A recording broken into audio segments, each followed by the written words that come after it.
इस audio book को सुनने के लिए सब्सक्राइब कीजिए मेरे चैनल को और अपडेट रहिए मेरे साथ मेरे के लिए चैनल पर आगे। शुरू करने से पहले बता दूं, यह एक काल्पनिक रचना है। इस पुस्तक में सभी नाम, पात्र, व्यवसाय, स्थान, घटनाएं और घटनाएं या तो लेखक की कल्पना की उपज हैं या काल्पनिक तरीके से इस्तेमाल की गई हैं। वास्तविक व्यक्तियों, जीवित या मृत, या वास्तविक घटनाओं से कोई भी समानता पूरी तरह से संयोग है। 16 ल्यूक अवाक होकर दूर सड़क के एक चिन्ह को देखता रहा। चिन्ह पर लिखा था कि वे अपने गृहनगर शेकेलफोर्ड से 30 मील दूर थे। इसका मतलब यह भी था कि वे शेकेलफोर्ड की सीमा पार कर चुके थे और शहर के अधिकार क्षेत्र में केवल शहर के पुलिस अधिकारी ही जुर्माना लगा सकते थे और केवल एक मूर्ख ही अपने वरिष्ठ की कार पर जुर्माना लगा सकता है। और इस प्रकार बिना ड्राइविंग लाइसेंस के भी ल्यूक अभी भी अपने दिल की इच्छानुसार गाड़ी चलाने में सक्षम था। रॉबर्ट ने देखा कि ल्यूक ने कार स्टार्ट की, गियर बदले और स्थिर गति से गाड़ी चलाई।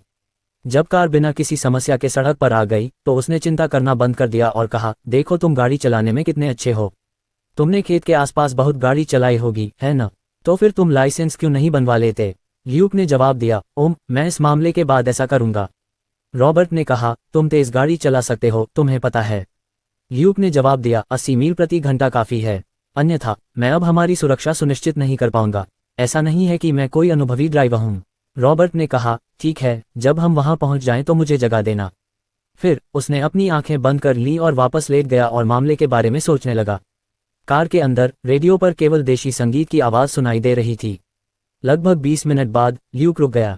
हम आ गए हैं, रॉबर्ट। रॉबर्ट ने स्वीकृति में घुरघुराहट की और कार से बाहर निकल गया। अभी भी गहरी सोच में डूबा हुआ वह तुरंत पुलिस विभाग में घुस गया। ल्यूक ने असहाय रूप से अपना सिर हिलाया और इमारत में प्रवेश करने से पहले उसने इंजन बंद कर दिया और कार को लॉक कर दिया। अंदर घुसने के तुरंत बाद उसने सेलिना को रॉबर्ट से बात करते देखा। जब उसने उनका अभिवादन किया तो सेलिना ने उसे एक चमकदार मुस्कान दी और गले लगाया और कहा, ल्यूक, तुम आखिरकार आ गए। बॉस ने कहा है कि हम शुरू करने से पहले तुम्हारा इंतजार करें। ल्यूक ने चेहरे पर मुस्कान के साथ सिर हिलाया। यहाँ लोग आमतौर पर अपने सहकर्मियों के साथ इतने घनिष्ठ व्यवहार नहीं करते, लेकिन चूंकि उसने कल रात एक पल की सूचना पर मदद की थी और उसका बोझ काफी हद तक हल्का कर दिया था और उसकी कम उम्र के कारण सेलिना उसके प्रति बहुत दोस्ताना थी। रॉबर्ट अभी भी चुप था। उसके चेहरे पर चिंता की भावना थी जब वह अपने कार्यालय में प्रवेश कर रहा था। केवल 1 दर्जन सदस्यों वाले इस छोटे से पुलिस विभाग में रॉबर्ट ही एकमात्र ऐसा व्यक्ति था जिसका अपना कार्यालय था। यहाँ तक कि डिप्टी चीफ के पास भी कमरे के एक कोने में केवल एक बड़ी मेज थी। ऐसा नहीं था कि डिप्टी को कमरा नहीं चाहिए था, लेकिन उसके अपने कमरे के लिए बजट आवेदन को अस्वीकार कर दिया गया था। इस प्रकार उसे अपना कार्यालय नहीं मिला। तीनों ने कार्यालय में प्रवेश किया। ल्यूक सबसे अंत में था। उसने प्रवेश करते ही अपने पीछे दरवाजा बंद कर लिया और उसे बंद भी कर दिया। सेलिना, जो उसे लगातार देख रही थी, ने दबी हुई आवाज में कहा, कितना सतर्क बच्चा है। वह चीफ से बिल्कुल अलग है। रॉबर्ट के लिए ल्यूक को गाड़ी चलाने के लिए कहने के बाद से वह ऐसा व्यवहार कर रहा था मानो वह दिवास्वप्न में हो। बैठने के बाद उसने आखिरकार कहा, ल्यूक, तुमने जो मुझे बताया था उसे दोहराओ, साथ ही शव परीक्षण के परिणाम भी बताओ। ल्यूक क्या कर सकता था? वह काम पर था और रॉबर्ट उसका वरिष्ठ था, इसलिए उसने आज्ञा का पालन किया। ल्यूक ने यथासंभव संक्षिप्त रूप से बात की, लेकिन किसी भी चीज को अनदेखा नहीं किया और उसने मिशेल की मृत्यु से पहले उसके जटिल रिश्तों के बारे में बात करने से पहले शव परीक्षण के बारे में सब कुछ समझाया। सेलिना ने यह सुनकर सीटी बजाई। वाह, आजकल के बच्चे निश्चित रूप से मौज मस्ती करना जानते हैं। ल्यूक ने गंभीरता से अपना सिर हिलाया और कहा, नहीं, यह विशेषाधिकार केवल स्कूल में लोकप्रिय बच्चों के लिए आरक्षित है। अगर यह कोई मोटा लड़का होता, उदाहरण के लिए, तो उसे लिंग की परवाह किए बिना भाग लेने का मौका नहीं मिलता। सेलिना ने थोड़ा सा चुप होकर कहा, सच है, ये सही है, लेकिन यह इस मामले से कैसे संबंधित है? ल्यूक ने जवाब दिया, शायद कोई संबंध नहीं है, लेकिन मैं आपको ये सिर्फ इसलिए बता रहा हूं ताकि आप यह न मान लें कि आजकल सभी हाई स्कूल के छात्रों की जिंदगी ऐसी ही है। सेलिना ने संदेह से कहा, क्या सच में? ल्यूक, मेरा मतलब है, किसी व्यक्ति का रूप स्कूल में उसकी लोकप्रियता निर्धारित करेगा। Selina, Robert. कुछ खाली बातचीत के बाद ल्यूक ने आखिरकार बातचीत को सही दिशा में वापस लाया। उसने रॉबर्ट की ओर देखा और पूछा, क्या आपको अन्य 2 छात्रों के बारे में विस्तृत विवरण देने की जरूरत है? रॉबर्ट ने सिर हिलाया। चिंता मत करो, सेलिना एक अनुभवी अधिकारी है, वह जानती है कि क्या कहना है और क्या नहीं। ल्यूक ने सिर हिलाया। जॉर्ज जोशुआ उसके आधिकारिक प्रेमी के अलावा मिशेल फुटबॉल क्लब के दोनों सदस्यों बोरिस पेपे और लॉर्ड टेरी के भी करीब थी। ओह, बोरिस एक आक्रामक गार्ड है जबकि लॉर्ड क्वार्टरबैक है। सेलिना ने अपनी जीभ चटकाई और कहा, यह मिशेल निश्चित रूप से बहुत ज्यादा पसंद करती है। ल्यूक अवाक रह गया। वह क्या कह सकता था? वे दोनों, कप्तान जॉर्ज के साथ, जो टाइट एंड पोजीशन पर खेलता था, मिशेल के हाथ की हथेली में क्लब के मुख्य पदों की एक सभा की तरह लग रहे थे। बोरिस, आक्रामक गार्ड, एक लैटिनो था और दीवार की तरह मजबूत था। जहां तक उसकी शक्ल सूरत की बात है वह काफी असभ्य लग रहा था। जहां तक लॉर्ड की बात है वह एक सुंदर गोरा लड़का था और क्वार्टरबैक के रूप में वह पतला और एथलेटिक था। उसके ग्रेड भी अच्छे थे। जहां तक जॉर्ज की बात है वह दोनों के औसत के समान था, मजबूत लेकिन आक्रामक गार्ड जितना मजबूत नहीं और सुंदर लेकिन बहुत ज्यादा नहीं। कोई कह सकता है कि तीनों की शैली पूरी तरह से अलग थी और तीनों मिशेल के साथ अंतरंग थे। रॉबर्ट ने खड़े होने से पहले थोड़ा सोचा। चलो चलते हैं, हम जॉर्ज से मिलने जाएंगे। तीनों चले गए और चूंकि ल्यूक दरवाजे के सबसे करीब था उसने उनके लिए दरवाजा खुला रखा। इससे सेलिना ने उसे आश्चर्य से देखा। ल्यूक मुस्कुराया। महिलाएं पहले। रॉबर्ट भावशून्य होकर आगे चला गया, फिर भी मन ही मन उसने खुद से कहा, वह बदबूदार बदमाश। उसे ऐसे ही सबसे सुंदर पुलिस वाली नहीं मिल जाएगी, है न? उसकी एक गर्लफ्रेंड है। ठीक है, उसने बताया कि जिमिना अपनी पढ़ाई आगे बढ़ाने के लिए जा रही है। भूल जाओ, मुझे अब कोई परवाह नहीं है। जहां तक सेलिना की बात है वह कमरे से बाहर जाने से पहले हंसी। जब वे पार्किंग स्थल पर पहुंचे तो ल्यूक कार में बैठने ही वाला था कि रॉबर्ट ने उस पर चिल्लाया, तुम क्या कर रहे हो? ल्यूक ने जवाब दिया, क्या?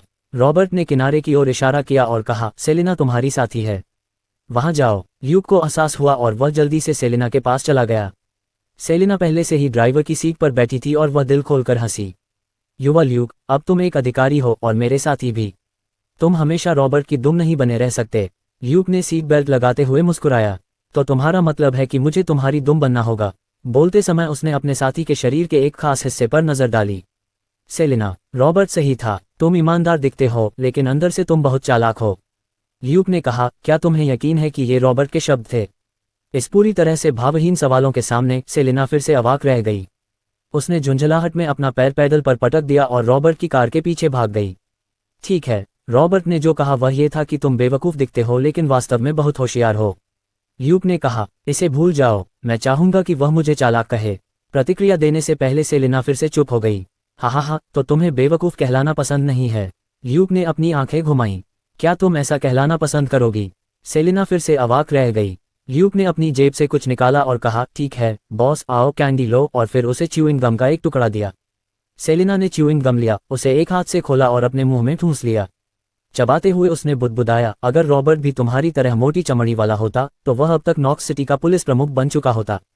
ल्यूक को इससे कोई फर्क नहीं पड़ा। नहीं, पुलिस प्रमुख बनने के लिए सबसे पहले निर्दयी होना चाहिए। मोटी चमड़ी वाला होना सिर्फ गुण का विस्तार है। सेलिना ने कुछ देर सोचा और पाया कि वह इसका जवाब देने में असमर्थ है। तो क्या तुम ये कह रही हो कि रॉबर्ट इतना निर्दयी नहीं है? ल्यूक ने जवाब दिया, मेरा मतलब था कि मैं इतना निर्दयी नहीं हूं। सेलिना, जब दोनों बातें कर रहे थे वे अपने गंतव्य पर पहुंच गए। वे कार से बाहर निकले और रॉबर्ट के पीछे पीछे चल दिए। रॉबर्ट ने घंटी बजाने की भी जहमत नहीं उठाई। उसने सीधे चिल्लाया, बक, दरवाज़ा खोलो। 2 मिनट से भी कम समय में दरवाज़ा खुल गया। एक मध्यम आयु वर्ग का कोकेशियान आदमी वहां खड़ा था और रॉबर्ट को देख रहा था। फिर उसने कहा, अंदर आओ रॉबर्ट, मैं तुम्हारा इंतजार कर रहा था। जब उसने रॉबर्ट के पीछे दोनों को देखा तो वह मुस्कुराया। सेलिना, ल्यूक, तुम कैसे हो? अंदर आओ। और इस तरह तीनों घर में दाखिल हुए। यह एक छोटा शहर था और यहाँ वे अलग तरह से काम करते थे। उदाहरण के लिए, न्यूयॉर्क जैसे बड़े शहर में किसी के घर में घुसने से पहले पुलिस को अपना बैज दिखाना पड़ता था और NYPD कहकर अंदर घुसना पड़ता था। जहां तक रॉबर्ट का सवाल है, वह शहर के लगभग सभी लोगों को जानता था और यहाँ के लगभग सभी निवासी भी उसे जानते थे। इसलिए उसे अपना बैज दिखाने या अपना परिचय देने की जरूरत नहीं थी। बेशक रॉबर्ट अभी भी अपनी पुलिस वर्दी पहने हुए था, इसलिए उसका बैज स्वाभाविक रूप से उसकी बेल्ट पर लटका हुआ था। अंदर घुसने और सोफे पर बैठने के बाद रॉबर्ट ने कहा, बक, हम जॉर्ज से कुछ सवाल पूछने आए हैं। बक ने थोड़ा झिझकते हुए कहा, रॉबर्ट, चूंकि हम एक दूसरे को सालों से जानते हैं इसलिए मुझ पर एक एहसान करो और मुझे बताओ, क्या जॉर्ज ठीक हो जाएगा? तीनों अधिकारियों के दिल धड़क उठे। ये शब्दों का एक दिलचस्प चयन है। रॉबर्ट कुछ देर चुप रहा, फिर उसने कहा, बक, मैं केवल ये वादा कर सकता हूं कि जॉर्ज की देखभाल करने के लिए मैं अपने अधिकार के दायरे में जो भी होगा करूंगा। बक ने कड़वाहट से मुस्कुराया। तुम अब भी पहले की तरह सख्त हो। रॉबर्ट ने कहा, बक, मिशेल मर चुकी है। यह ऐसी चीज नहीं है जिसे हम बस छिपाकर भूल सकते हैं। बक ने गहरी सांस ली और सिर हिलाया, फिर वह मुड़ा और सीढ़ियों से ऊपर चिल्लाया, अपनी गांड नीचे करो। अगर तुम छिपते रहे तो मैं व्यक्तिगत रूप से अपनी बंदूक से तुम्हारा स्वागत करूंगा। ल्यूक अवाक था, लेकिन ये टेक्सास था और इस तरह के क्रोधी पिता बिल्कुल दुर्लभ नहीं थे। लगभग तुरंत जॉर्ज सीढ़ियों पर दिखाई दिया। जाहिर है कि वह उनकी बातें सुन रहा था। 6 फीट 2 इंचेस लंबे आदमी को दयनीय भाव से आगे बढ़ते देख ल्यूक को यह हास्यास्पद लगा। सच में कुछ और भी था जो उसने रॉबर्ट को नहीं बताया था। लेकिन वह उसकी अपनी निजता से संबंधित था और उसका रॉबर्ट के निर्णय को प्रभावित करने का कोई इरादा नहीं था, इसलिए उसने चुप रहने का फैसला किया। ल्यूक व्यक्तिगत रूप से मानता था कि मिशेल में बड़ी मात्रा में शुक्राणु छोड़ने वाला व्यक्ति जॉर्ज, लॉर्ड या बोरिस में से कोई था। सबसे अधिक संभावना है कि वह जॉर्ज था, क्योंकि ल्यूक ने चीयरलीडर्स से सुना था कि जॉर्ज और मिशेल उस रात पहले एक साथ घर में घुसे थे और वे अंदर और क्या कर सकते थे। सबसे अधिक संभावना है कि ल्यूक और जिमेना जो कर रहे थे, केवल अंतर यह था कि ल्यूक की बदकिस्मती से उसे बीच में रोक दिया गया जब उसने मुश्किल से शुरुआत की थी। लेकिन ल्यूक को नहीं लगा कि जॉर्ज ने मिशेल की हत्या की थी। कम से कम वह सबसे कम संदिग्ध था। ऐसा इसलिए था क्योंकि ल्यूक जानता था कि जॉर्ज वास्तव में बहुत कायर व्यक्ति है। इसके अलावा जॉर्ज वास्तव में मिशेल के अन्य पुरुषों के साथ संबंधों के बारे में जानता था। इसी तरह मिशेल को भी जॉर्ज के कुछ अन्य चीयरलीडर्स के साथ संबंधों के बारे में पता था। ये दोनों एक अच्छी जोड़ी थे। पुरुष को हर जगह खिलवाड़ करना पसंद था, जबकि महिला विशेष संस्करणों की संग्रहकर्ता की तरह थी। ल्यूक को ये सब पता था क्योंकि जॉर्ज ने एक बार जिमेना पर अपनी नज़र डाली थी और किसी कारण से उसने ल्यूक को धमकी देने का भी मूर्खतापूर्ण फैसला किया था, उसे जिमेना को छोड़ने के लिए कहा था। ल्यूक ने मौके पर कुछ नहीं कहा था, लेकिन स्कूल के बाद उसने जॉर्ज का रास्ता रोक दिया था जब जॉर्ज अकेले घर जा रहा था। 30 सेकंड से भी कम समय में जॉर्ज पहले से ही जमीन पर दया की भीख मांग रहा था। वे दोनों आकार में काफी अलग थे। जॉर्ज 6 फीट 2 इंचेस का था और उसका वजन 220 पाउंड से अधिक था। एक नज़र में कोई भी देख सकता था कि वह स्पष्ट रूप से एक मजबूत युवा था। ल्यूक की लंबाई सिर्फ 5 फीट 9 इंचेस थी और उसका वजन सिर्फ 170 पाउंड था। वह जॉर्ज से तुलनात्मक रूप से बहुत छोटा था, लेकिन ल्यूक जूनियर हाई स्कूल से ही ब्राजीलियाई जियू-जित्सु का अभ्यास कर रहा था और जॉर्ज से बिल्कुल अलग स्तर पर था, जिसकी एकमात्र ट्रेनिंग फुटबॉल थी। लगभग 30 सेकंड में ल्यूक ने जॉर्ज के हाथ को लॉक में डाल दिया, जिससे उसे इतना दर्द हुआ कि जॉर्ज दया की भीख मांगने लगा। यही कारण है कि ल्यूक ने कभी भी बॉक्सिंग या चीनी मार्शल आर्ट जैसी किसी और चीज़ का अभ्यास करने की जहमत नहीं उठाई। आमतौर पर ब्राजीलियाई जियू-जित्सु का इस्तेमाल प्रतिद्वंद्वी को वश में करने और अक्षम करने के लिए किया जा सकता है। इसके अलावा ये नज़दीकी मुकाबले के लिए अच्छा था और रोज़मर्रा के संघर्ष के लिए बहुत उपयुक्त था। बॉक्सिंग में निश्चित रूप से किसी को एक मुक्का मारकर को करना बहुत अच्छा लगता है, लेकिन बॉक्सिंग में किसी को चोट पहुंचाना बहुत आसान होगा। ब्राजीलियाई जियू-जित्सु ज़्यादा तकनीकी था और आकार उतना मायने नहीं रखता था। जब तक ल्यूक जॉर्ज को लॉक में डाल सकता था, तब तक इससे कोई फर्क नहीं पड़ता था कि जॉर्ज कितना बड़ा है। उसके पास सिर्फ जमीन पर गिरकर दया की भीख मांगने के अलावा कोई चारा नहीं था। जॉर्ज को सबक सिखाने के बाद उस आदमी ने तब से ल्यूक से दूरी बना ली थी। लगभग 1 महीने बाद ही उनके बीच कुछ हद तक सामान्य स्थिति लौटी, लेकिन जॉर्ज ने अब जिमेना के साथ खिलवाड़ करने की हिम्मत नहीं की और इससे ल्यूक ने अंदाजा लगाया कि जॉर्ज बस एक काया है। एक काया जो कमज़ोर के सामने मजबूत और मजबूत के सामने कमज़ोर दिखाई देगा। जॉर्ज के व्यवहार को देखकर ल्यूक को यकीन हो गया कि वह कुछ छिपा रहा है। जॉर्ज बेचैन नज़रों से वहां गया और वहीं खड़ा हो गया। रॉबर्ट ने कहा, जॉर्ज बैठ जाओ, मेरे पास तुम्हारे लिए कुछ सवाल हैं। ये सुनकर जॉर्ज को पसीना आ गया और उसकी नज़र अपने पिता बक पर पड़ी। ल्यूक का चेहरा उस समय कांप उठा जब उसने देखा कि वह कितना काया है। बक के चेहरे पर एक उलझन भरी नज़र थी। गुस्सा, बेबसी और बेचैनी सब कुछ मौजूद था। आखिरकार उसने अपने दांत भींचे और कहा, रॉबर्ट को सब कुछ बताओ जो तुमने कल रात किया था। उसके सारे सवालों के जवाब दो। कुछ भी छिपाने के बारे में मत सोचो जब तक कि तुम हत्यारा नहीं बनना चाहते। लेकिन जब तीनों अधिकारियों ने ये शब्द सुने तो उनके दिल फिर से धड़क उठे। इस पिता और बेटे की जोड़ी ने पहले भी इस बारे में बात की होगी। बक को शायद पहले से ही पता हो कि कल रात क्या हुआ था, इसलिए उसने जॉर्ज से पूछताछ करने के लिए सहमति जताई थी। लेकिन जॉर्ज हत्यारा था या नहीं, इसका जवाब अभी भी नहीं मिला है। ये काफ़ी आम बात है कि जितना कोई कुछ छिपाने की कोशिश करता है, उतना ही वह उजागर करता है। अपने पिता की बातें सुनने के बाद जॉर्ज उदास चेहरे के साथ बात करने लगा। बात खत्म करने के बाद रॉबर्ट के चेहरे पर एक अजीब सा भाव था। सेलिना और ल्यूक की बात करें तो उन्होंने एक दूसरे को देखा और अपनी आंखों से अलग अलग संदेश भेजे। ल्यूक ने सेलिना की आंखों से महसूस किया कि वह कुछ इस तरह सोच रही थी, क्या तुम अब भी दावा करती हो कि तुम्हारे स्कूल के बच्चे इतने जंगली नहीं हैं? जबकि ल्यूक की आंखें कुछ इस तरह कह रही थी, इसका मुझसे कोई लेना देना नहीं है। रॉबर्ट ने जॉर्ज से सवाल करना जारी रखा। ल्यूक की बात करें तो वह जॉर्ज की कही बातों पर विचार करते हुए सुनता रहा। जब वे अंदर गए तो जॉर्ज ने मिशेल के साथ ऐसा किया था। वैसे भी चूंकि दोनों ने स्नातक की पढ़ाई पूरी कर ली थी, इसलिए जॉर्ज ने अपने पिता की टेकीला की एक बोतल भी चुरा ली थी और अपने साथ ले आया था। इस प्रकार दोनों ने इस काम को अंजाम देते समय पागलों की तरह शराब पी थी। आखिरकार जॉर्ज पूरी तरह से नशे में धुत हो गया और थोड़ी देर बाद ही जागा। जागने के बाद उसने मिशेल को जगाने की कोशिश की ताकि वे पार्टी जारी रख सकें। हालांकि उसे जगाया नहीं जा सका और जब उसने जांच की तो उसने पाया कि उसकी सांस नहीं चल रही थी। 18 नशे में धुत भयभीत अवस्था में जॉर्ज का पहला विचार किसी को यह नहीं बताना था कि मिशेल उसके साथ सेक्स करने के बाद मर गई थी। और इस तरह ये बेवकूफ़ चुपके से उसे पहली मंजिल के बेडरूम से बाहर ले गया। ये सही था। जॉर्ज उन कमरों में से एक में था जिसे ल्यूक ने नहीं खोला था जब वह और जेमिना एक कमरे की तलाश में गए थे। माथा का स्विमिंग पूल पूरी तरह से आयताकार पूल नहीं था। पूल एक कोने में घुमावदार था और एक पत्थर के मंच द्वारा मुख्य पूल से अलग था। सीधे शब्दों में कहें तो मुख्य पूल वास्तविक स्विमिंग पूल था, जबकि कोने में छोटा घुमावदार पूल मनोरंजन के उद्देश्यों के लिए था, जैसे कि शराब पीते समय भीगना आदि। कल रात सभी मुख्य पूल के आसपास घूमने में व्यस्त थे। कोई कभी कभी छोटे पूल पर रुक जाता था, लेकिन वे सभी जल्दी से घर में प्रवेश करने के लिए चले जाते थे। जब जॉर्ज मिशेल को बाहर ले गया तो उसने ऐसा अभिनय किया जैसे कि वे अभी भी चुंबन कर रहे थे। इस प्रकार किसी ने उस पर ज्यादा ध्यान नहीं दिया। फिर उसने लाश को छोटे से पूल में एक कुशन फ्लोट पर रख दिया और फिर खिसक गया। पूल में एक जल निकासी प्रणाली थी जो निश्चित अंतराल पर सक्रिय होती थी। छोटे पूल में एक आउटलेट भी था। इस प्रकार कुछ ही समय में कुशन फ्लोट शरीर के साथ छोटे पूल से बाहर निकल गया। तब सभी को इसका पता चला।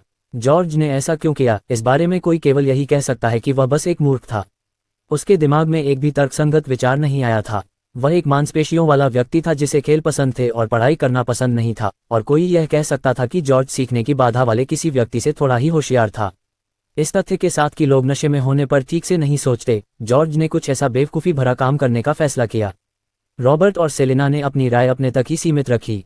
आखिरकार कई लोग अपने अपराध की जिम्मेदारी से बचने के लिए पुलिस अधिकारियों के सामने मूर्खतापूर्ण व्यवहार करते हैं, लेकिन ल्यूक ने जॉर्ज पर विश्वास किया। यह आदमी झूठ नहीं बोल रहा था, वह वास्तव में इतना मूर्ख था। रॉबर्ट पहले ही सवालों से निपट चुका था। जॉर्ज से उसे मिले ज्यादातर जवाब थे मुझे नहीं पता, मुझे याद नहीं है, या मुझे याद नहीं आ रहा है। उसने जो कहा उसके आधार पर यह अजीब नहीं था कि वह नशे में ऐसा कुछ करेगा, लेकिन इसी तरह कई संदिग्ध पुलिस जांच को उलझाने के लिए इस तरह के बहाने का इस्तेमाल करते हैं, और इस वजह से उस पर संदेह कम करने के बजाय उसने इसे और बढ़ा दिया। रॉबर्ट ने खड़े होकर अलविदा कहा और बक ने उन्हें दरवाजे पर भेज दिया। दरवाजे पर खड़े होकर बक ने रॉबर्ट को आवाज लगाई। सेलिना और ल्यूक अपनी कार में चले गए जबकि रॉबर्ट रुक गया। बक और रॉबर्ट एक दूसरे को सालों से जानते थे। अपने बेटे की खातिर बक निश्चित रूप से नरमी बरतने की कोशिश करेगा। ल्यूक और सेलिना ने उन्हें थोड़ी गोपनीयता देने के लिए काफी चतुराई दिखाई। बक ने विनती भरे भाव से बात की। हालांकि रॉबर्ट ने केवल अपना सिर हिलाया और बक के कंधे को थपथपाया और फिर मुड़कर अपनी कार में बैठ गया। बक असहाय होकर वहीं खड़ा रह गया। ल्यूक ने ये देखकर धीरे से आह भरी। सेलिना ने उसकी ओर देखा और कहा, तुम किसी बूढ़े की तरह आह क्यों भर रहे हो? ल्यूक ने कहा, किसी को कभी भी बहुत मूर्ख नहीं होना चाहिए, अन्यथा वह खुद को और अपने प्रियजनों को परेशान करेगा। बस बक को देखो, उसका हमेशा का असभ्य और मुखर रवैया अब कहीं नहीं दिखता। सेलिना ने ये सुनकर चुप्पी साध ली। इसलिए तुमने रॉबर्ट को परेशान न करने के लिए चालाक बनना सीखा। ल्यूक, हे लड़की, तुम इसे बहुत सरल बना देती हो। रॉबर्ट मेरे बारे में चिंतित नहीं है, इसके बजाय मैं उनके बारे में चिंतित हूँ। ये दुनिया उतनी सुरक्षित नहीं है जितनी तुम सोचती हो। जब वे पुलिस विभाग में पहुंचे तो वे तीनों फिर से रॉबर्ट के कार्यालय में घुस गए और दरवाजा बंद कर दिया। इस बार रॉबर्ट ने ल्यूक की राय नहीं पूछी, इसके बजाय उसने सेलिना से पूछा, सेलिना तुम क्या सोचती हो? ल्यूक ने मन ही मन बड़बड़ाते हुए कहा, रॉबर्ट, क्या तुम जासूस डी रेंजी का अमेरिकी संस्करण बना रहे हो? फिर सुंदर सेलिना ने जवाब दिया, जॉर्ज सच कह रहा होगा, लेकिन हम उसे संदिग्ध के तौर पर पूरी तरह से हटा नहीं सकते। रॉबर्ट समझ गया कि उसका क्या मतलब था। उसे जॉर्ज की हर बात पर यकीन नहीं हुआ। उसने ल्यूक की तरफ देखा और कहा, तुम्हारे बारे में क्या? जॉर्ज तुम्हारे स्कूल से है और तुम मिशेल को भी जानते हो। क्या तुमने कुछ नोटिस किया?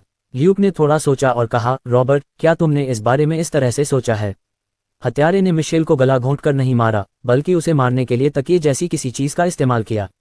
इसका क्या कारण है? रॉबर्ट ने तुरंत जवाब दिया, शायद हत्यारे को अपराध करने के मामले में कुछ सामान्य ज्ञान है और वह जानता था कि उंगलियों के निशान छोड़ने से उसका पर्दाफाश हो जाएगा, इसलिए उन्होंने इसके बजाय तकिए या कुछ इसी तरह का इस्तेमाल किया।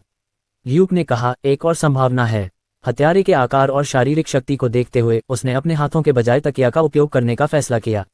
सेलिना के पूछने से पहले अन्य दो लोग चुप हो गए। वह और वह अलग अलग थे और उन दोनों ने उस बिंदु पर बहुत ध्यान दिया था। अगर सेलिना ने भी इसे पकड़ लिया था तो फिर अनुभवी रॉबर्ट ने भी इसे स्वाभाविक रूप से पकड़ लिया होगा। क्या आप कह रहे हैं कि हत्यारा एक महिला है? ल्यूक ने जवाब दिया, अगर आप मामले को जल्द से जल्द सुलझाना चाहते हैं तो हमें ठोस निष्कर्ष निकालने होंगे। अब मैं आपको कुछ ऐसा बताऊंगा जो मैं इससे पहले भी छिपा रहा था। दोनों ने भौहें सिकुड़ी। ल्यूक ने आगे कहा, हत्या के दिन मैं जिमेना के साथ तीसरी मंजिल पर एक खास बालकनी में था। बालकनी का सीधा सामना पूल से होता था। जब हमने नीचे से शोर सुना तो मैंने नीचे देखा और पाया कि एक व्यक्ति विशेष रूप से ये देखने के लिए शव के पास नहीं गया था कि क्या हो रहा है, बल्कि वह व्यक्ति चुपके से भाग गया, और बाद में हमने जो रिपोर्ट बनाई उसमें उस व्यक्ति का नाम भी उस रात मेहमानों की सूची में शामिल नहीं था। रॉबर्ट और सेलिना ने तुरंत उसका मतलब समझ लिया। उस रात कोई वहां था, कोई ऐसा व्यक्ति जिसे कोई नहीं जानता था। वह व्यक्ति ये देखने के लिए आगे नहीं आया कि क्या हो रहा है, बल्कि चुपचाप खिसक गया था। और संयोग से वह व्यक्ति भी पूल से चला गया था। यहाँ बहुत सारे संयोग थे। कौन? रॉबर्ट ने पूछा। जेसिका थॉम्पसन, स्कूल की एक द्वितीय वर्ष की छात्रा। वह स्कूल की चीयरलीडर्स में से एक है, ल्यूक ने कहा। अन्य दो ने एक दूसरे को देखा। संक्षेप में, ये लड़की मिशेल के समान ही सामाजिक दायरे से थी। सेलिना ने थोड़ा सोचा और पूछा, जॉर्ज के साथ उसका क्या संबंध है? या उनके बीच कोई दुश्मनी है? अगर वे एक जोड़े थे तो बहुत संभावना है कि वह हत्यारा थी और यह जुनून का अपराध था। और अगर उसे जॉर्ज से कोई दुश्मनी थी तो यह एक साजिश हो सकती है। ल्यूक ने अपना सिर हिलाया। नहीं, वह एक बार मिशेल के साथ बहस में पड़ गई थी, लेकिन ये जॉर्ज को लेकर नहीं थी, बल्कि वे लॉर्ड को लेकर लड़े थे। रॉबर्ट और सेलिना ने खालीपन से पूछा, लॉर्ड? ल्यूक ने सिर हिलाया। लॉर्ड क्वार्टरबैक है। वह सुंदर और एथलेटिक है। इसके अलावा वह अपनी पढ़ाई में भी काफी अच्छा है। वह एक अच्छे परिवार से भी है। चीयरलीडर्स के बीच हमेशा से यह अफवाह रही है कि जेसिका लॉर्ड का पीछा कर रही थी। रॉबर्ट ने भौहें सिकोड़ी। सिर्फ एक अफवाह? ल्यूक ने कंधे उचका दिए। जहां तक मुझे पता है वे वास्तव में साथ नहीं हैं। लेकिन ऐसी भी अफवाहें हैं कि लॉर्ड ने जेसिका के प्रस्ताव को अस्वीकार कर दिया था। रॉबर्ट और सेलिना ने फिर से एक दूसरे को देखा। इससे चीजें दिलचस्प हो गईं। रॉबर्ट कमरे में इधर उधर घूमने लगा। थोड़ी देर बाद उसने कंप्यूटर की ओर इशारा किया और सेलिना से कहा, जेसिका और लॉर्ड के बारे में विवरण खींचो। फिर उसने कमरे की तलाशी शुरू की, इससे पहले कि उसे एक फोल्डर मिला। उसने फोल्डर खोला और उसे थोड़ा पढ़ा, फिर अपना सिर उठाया। सेलिना, क्या तुम्हारा काम हो गया? सेलिना ने जवाब दिया, मुझे सिर्फ उनके स्कूल के रिकॉर्ड मिले हैं। क्या तुम चाहती हो कि मैं उन्हें पढ़ूं? रॉबर्ट ने पूछा। वे किस साइज के जूते पहनते हैं? सेलिना ने जवाब दिया, लॉर्ड का साइज 44 है और जेसिका का साइज 38 है। रॉबर्ट ने अपनी आंखें सिकुड़ी, एक तस्वीर उठाई और उसका अध्ययन करना शुरू किया और बुदबुदाया, साइज 38। सेलिना और ल्यूक दोनों देख सकते थे कि यह एक खिड़की पर एक पदचिह्न की तस्वीर थी। सेलिना ने पूछा, क्या ये वही पदचिह्न है जो पहली मंजिल के कमरे में मिला था? रॉबर्ट ने तस्वीर का अध्ययन जारी रखते हुए सिर हिलाया। ल्यूक ने कहा, क्या मैं इसे देख सकता हूँ? रॉबर्ट ने तस्वीर देने से पहले उसकी तरफ देखा। ल्यूक ने तस्वीर को कुछ देर तक देखा और फिर दूर देखने लगा। ऐसा लग रहा था कि वह गहरी सोच में डूबा हुआ था। थोड़ी देर बाद उसने सांस ली और कहा, मैंने ये पदचिह्न पहले भी देखा है। रॉबर्ट और सेलिना दोनों ने उसे अचंभित होकर देखा। ल्यूक ने आगे कहा, यह शायद नाइकी फ्लेक्स एसेंशियल टीआर है। कुछ समय पहले चीयरलीडर्स ने टीम की गतिविधियों के लिए टीम के आधिकारिक जूतों के रूप में उनमें से कई खरीदे थे। मैंने जिमेना को पहले भी उन्हें पहने देखा है। सेलिना ने सीटी बजाई। तुम निश्चित रूप से अपनी गर्लफ्रेंड के प्रति चौकस हो, यहाँ तक कि उसके जूतों की एक जोड़ी भी तुम्हें इतनी स्पष्ट रूप से याद है। ल्यूक ने अपनी आंखें घुमाई। क्योंकि वे बहुत महंगे हैं और जिमेना के पास उनके लिए पर्याप्त पैसे नहीं थे। उसने उनके लिए मुझसे $100 भी उधार लिए थे। इसलिए जब उसने उन्हें खरीदा तो मैंने अच्छी तरह से देखा और तलवों पर पैटर्न याद किया। रॉबर्ट ने बीच में टोका, तुम्हें $100 कहाँ से मिले? ल्यूक, यह एक रहस्य है। रॉबर्ट ने कहा, क्या तुम्हें लगता है कि मैं तुम्हारा भत्ता नहीं काटूंगा? ल्यूक ने जवाब दिया, जरूर काटूंगा, लेकिन मैं आज से आधिकारिक रूप से नौकरी पर हूँ। क्या तुम इसके बदले मेरा वेतन काटना चाहते हो? रॉबर्ट ने जवाब दिया, अपना वेतन मिलने के बाद कैथरीन को खाने के खर्च के लिए कुछ पैसे देना मत भूलना। ल्यूक, कमीने। कुछ बेतुकी बातों के बाद रॉबर्ट आखिरकार विषय पर वापस आ गया। तो जेसिका के पास वही जोड़ी जूते हैं? ल्यूक ने अपना सिर हिलाया। मुझे नहीं पता, ये जूते खरीदना अनिवार्य नहीं था, केवल इच्छुक लोगों को ही इन्हें खरीदना था। वैसे भी उन्होंने अपनी जेब से पैसे खर्च किए। ये केवल एक सुझाव था जो स्टोर द्वारा दी जा रही थोक छूट का लाभ उठाने के लिए दिया गया था। मुझे नहीं पता कि कितने जोड़े खरीदे गए और उन्हें किसने खरीदा। रॉबर्ट ने बड़बड़ाया, लेकिन बहुत निराश नहीं हुआ। ल्यूक ने कहा, जेसिका का परिवार काफी अमीर है। मुझे लगता है कि उसके पिता नॉक्स सिटी में अकाउंटेंट हैं। रॉबर्ट और सेलिना ने एक दूसरे को देखा। ल्यूक स्पष्ट रूप से इशारा कर रहा था कि जेसिका उस जोड़ी जूते को खरीद सकती है। अब क्या होगा, चीफ? सेलिना ने पूछा। सच में, वह जो पूछना चाहती थी वह ये था कि क्या उन्हें अब जेसिका की तलाश करनी चाहिए। आखिरकार वह सभी संदिग्धों में सबसे संदिग्ध थी। रॉबर्ट ने टेबल पर दस्तक दी और कहा, मैं पहले कॉल करूंगा। उसने अपना सेल फोन इस्तेमाल नहीं किया, बल्कि उसने कॉल करने के लिए ऑफिस की फिक्स्ड लाइन का इस्तेमाल किया। बातचीत की सामग्री सुनकर ल्यूक एक तरफ खड़ा हो गया। उसने सेलिना के पास जाकर फुसफुसाया, क्या रॉबर्ट हमेशा से ही मामलों की जांच करते समय इतना क्रूर रहा है? सेलिना ने हंसते हुए उसकी ओर देखा और कहा, ऐसा इसलिए है क्योंकि वह तुम पर भरोसा करता है। ल्यूक के चेहरे पर तुरंत कड़वाहट आ गई। लेकिन मैं सिर्फ अनुमान लगा रहा था, मैं खुद भी निश्चित नहीं हूँ। मैंने सिर्फ जांच के दूसरे रास्ते के तौर पर वह जानकारी दी थी। वह सीधे उस पर कार्रवाई क्यों कर रहा है? सेलिना के होंठ सिकुड़ गए। चिंता मत करो, हम उस लड़की को सिर्फ जांच में मदद करने के लिए यहाँ बुला रहे हैं, उसे वारंट से गिरफ्तार नहीं कर रहे हैं। रॉबर्ट उतना बेवकूफ़ नहीं है जितना तुम सोचती हो। बेवकूफ़ शब्द तुमने कहा था, मैंने नहीं। ल्यूक ने अचानक बात बदल दी। ये सुनकर सेलिना हैरान रह गई। तभी उसने देखा कि रॉबर्ट ने पहले ही कॉल खत्म कर दी थी और उदास चेहरे से उसे घूर रहा था। सेलिना को एहसास हुआ कि ल्यूक ने उसे धोखा दिया है। रॉबर्ट ने उसे घूरते हुए कहा, सेलिना, मेरे साथ नॉक्स सिटी चलो। हम जेसिका को पूछताछ के लिए वापस लाएंगे। ल्यूक, यहीं रहो और इन दस्तावेजों को देखो। देखो कि क्या तुम्हें कुछ और उपयोगी मिल सकता है। ल्यूक ने सिर हिलाया। जरूर। फिर दोनों ऑफिस से बाहर चले गए जबकि ल्यूक वहीं खड़ा फोल्डर को घूर रहा था। अचानक उसे कुछ एहसास हुआ। रुको, मेरी डेस्क कहाँ है? क्या तुम्हें जाने से पहले मुझे यह नहीं बताना चाहिए? दुर्भाग्य से दोनों शायद अब तक शहर छोड़ चुके थे। वह रिसेप्शन पर जाते हुए असहाय होकर केवल अपना सिर हिला सकता था और कहा, अरे सुंदर मैरी, क्या तुम मुझे बता सकती हो कि मेरी डेस्क कहाँ है? वह एक कॉकेशियन महिला से बात कर रहा था जो लगभग 40 साल की थी। उसने पुलिस की वर्दी नहीं पहनी थी, केवल साधारण कपड़े पहने हुए थे। उसकी बातें सुनकर कंप्यूटर के सामने बैठी महिला ने अपना सिर उठाया। ओह, ये तुम हो?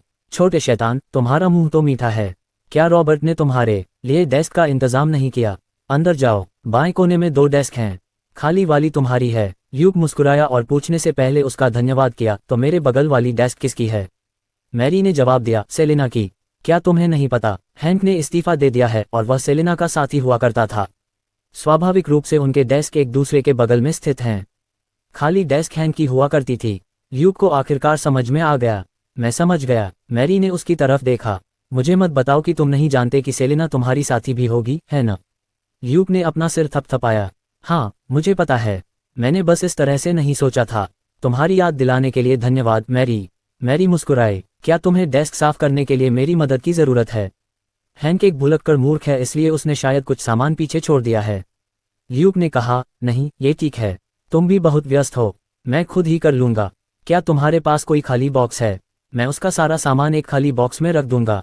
मैरी ने जवाब दिया, हाँ। रिसेप्शन काउंटर के नीचे की जगह में पैर घुसाकर उसने एक खाली बॉक्स निकाला।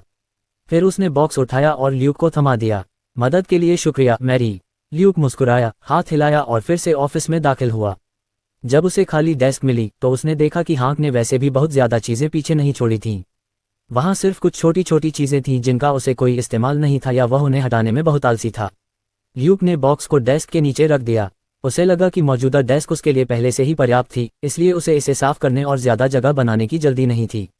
इस केस से निपटने के बाद उसके पास शायद अपनी डेस्क साफ करने जैसे कुछ करने के लिए काफ़ी समय होगा। इसलिए उसने टेबल पर रखा फोल्डर खोला और दस्तावेज़ों को एक एक करके पढ़ना शुरू कर दिया। आधे घंटे से भी कम समय में उसने इसे पढ़ना समाप्त कर दिया। फोल्डर में ज़्यादा जानकारी नहीं थी। इसमें केवल प्रारंभिक निष्कर्षों का सारांश था और अधिक विस्तृत जानकारी के लिए उन्हें नॉक्स सिटी से फोरेंसिक परिणामों की प्रतीक्षा करनी पड़ी। उसने कोई नई खोज भी नहीं की। आखिरकार उसने जो जानकारी पहले दी थी वह केवल संदिग्ध के साथ उसके परिचित होने के कारण ही उपलब्ध थी और इसलिए भी क्योंकि उसने जेसिका को पहचान लिया था जब वह भाग गई थी। वह कोई मास्टर जासूस नहीं था। हालांकि उसके पास पूरी तरह से अनुत्तरदायी सुपर डिटेक्टिव सिस्टम था, फिर भी वह पूरी तरह से एक साधारण व्यक्ति था। थोड़ा केस के बारे में सोचने के बाद उसे अचानक भूख लगी। इसलिए वह रॉबर्ट के कार्यालय गया और फ्रिज से कैथरीन द्वारा तैयार किया गया लंच बॉक्स निकाला। 20 लाउंज में माइक्रोवेव में लंच गर्म करते समय ल्यूक ने कॉफ़ी मशीन से खुद के लिए एक कप कॉफ़ी भी बनाई। खाते समय वह फोल्डर पर नज़र डालता रहा। देर से लंच खत्म करने के बाद उसने बाहर देखा और समय देखा और पाया कि दोपहर के 4:30 बज चुके थे। रॉबर्ट काम की वजह से लंच भूल तो नहीं गया होगा, है ना? सेलिना के साथ ऐसा होना नामुमकिन था। ऐसा नहीं हो सकता कि वे दोनों इतने लापरवाह थे कि लंच भूल गए, है ना? ल्यूक ने मन ही मन सोचा। रॉबर्ट और सेलिना वापस आ गए। रॉबर्ट के पीछे सेलिना और एक लड़की जेसिका थी। लड़की के दूसरी तरफ उसके माता पिता थे, साथ ही एक आदमी जो औपचारिक रूप से तैयार था। यह आदमी भी एक काला ब्रीफकेस लिए हुए था। जब ल्यूक ने यह देखा तो वह भौंचक्का रह गया। ब्रीफकेस लेकर सबके पीछे चलने वाला आदमी वकील की तरह लग रहा था। ल्यूक बिना बताए ही उसकी पहचान का अनुमान लगा सकता था। ऐसा लग रहा था कि रॉबर्ट जेसिका को यहाँ लेकर आया था, लेकिन उसके माता पिता को भी इससे कोई परेशानी नहीं थी। वे अपने साथ सीधे एक वकील को लेकर आए थे। ल्यूक ने मन ही मन सोचा कि वे वाकई अमीर हैं। उसने जल्दी से अपना मुंह और हाथ कागज़ के नैपकिन से पोंछे और फिर कूड़ेदान में कचरा फेंक दिया और नए लोगों की दिशा में आगे बढ़ गया। वह चुप रहा, लेकिन जब उसने रॉबर्ट की आंखों में देखा तो उसे कोई संकेत नहीं मिला कि उसे कुछ करना चाहिए। ठीक है, ऐसा लग रहा था कि रॉबर्ट ने सब कुछ प्रक्रिया के अनुसार करने का इरादा किया था। इसके बाद जेसिका को पूछताछ कक्ष में लाया गया जबकि उसके माता पिता बाहर इंतजार कर रहे थे। स्वाभाविक रूप से वकील भी उसके साथ अंदर गया। कमरे के अंदर सेलिना ने सवाल पूछे। सेलिना ने धीरे से कहा, जेसिका, कल शाम 6 बजे से 12 बजे के बीच तुम कहाँ थी? जेसिका ने जवाब दिया, मैं घर पर अपने पिता और माँ के साथ थी।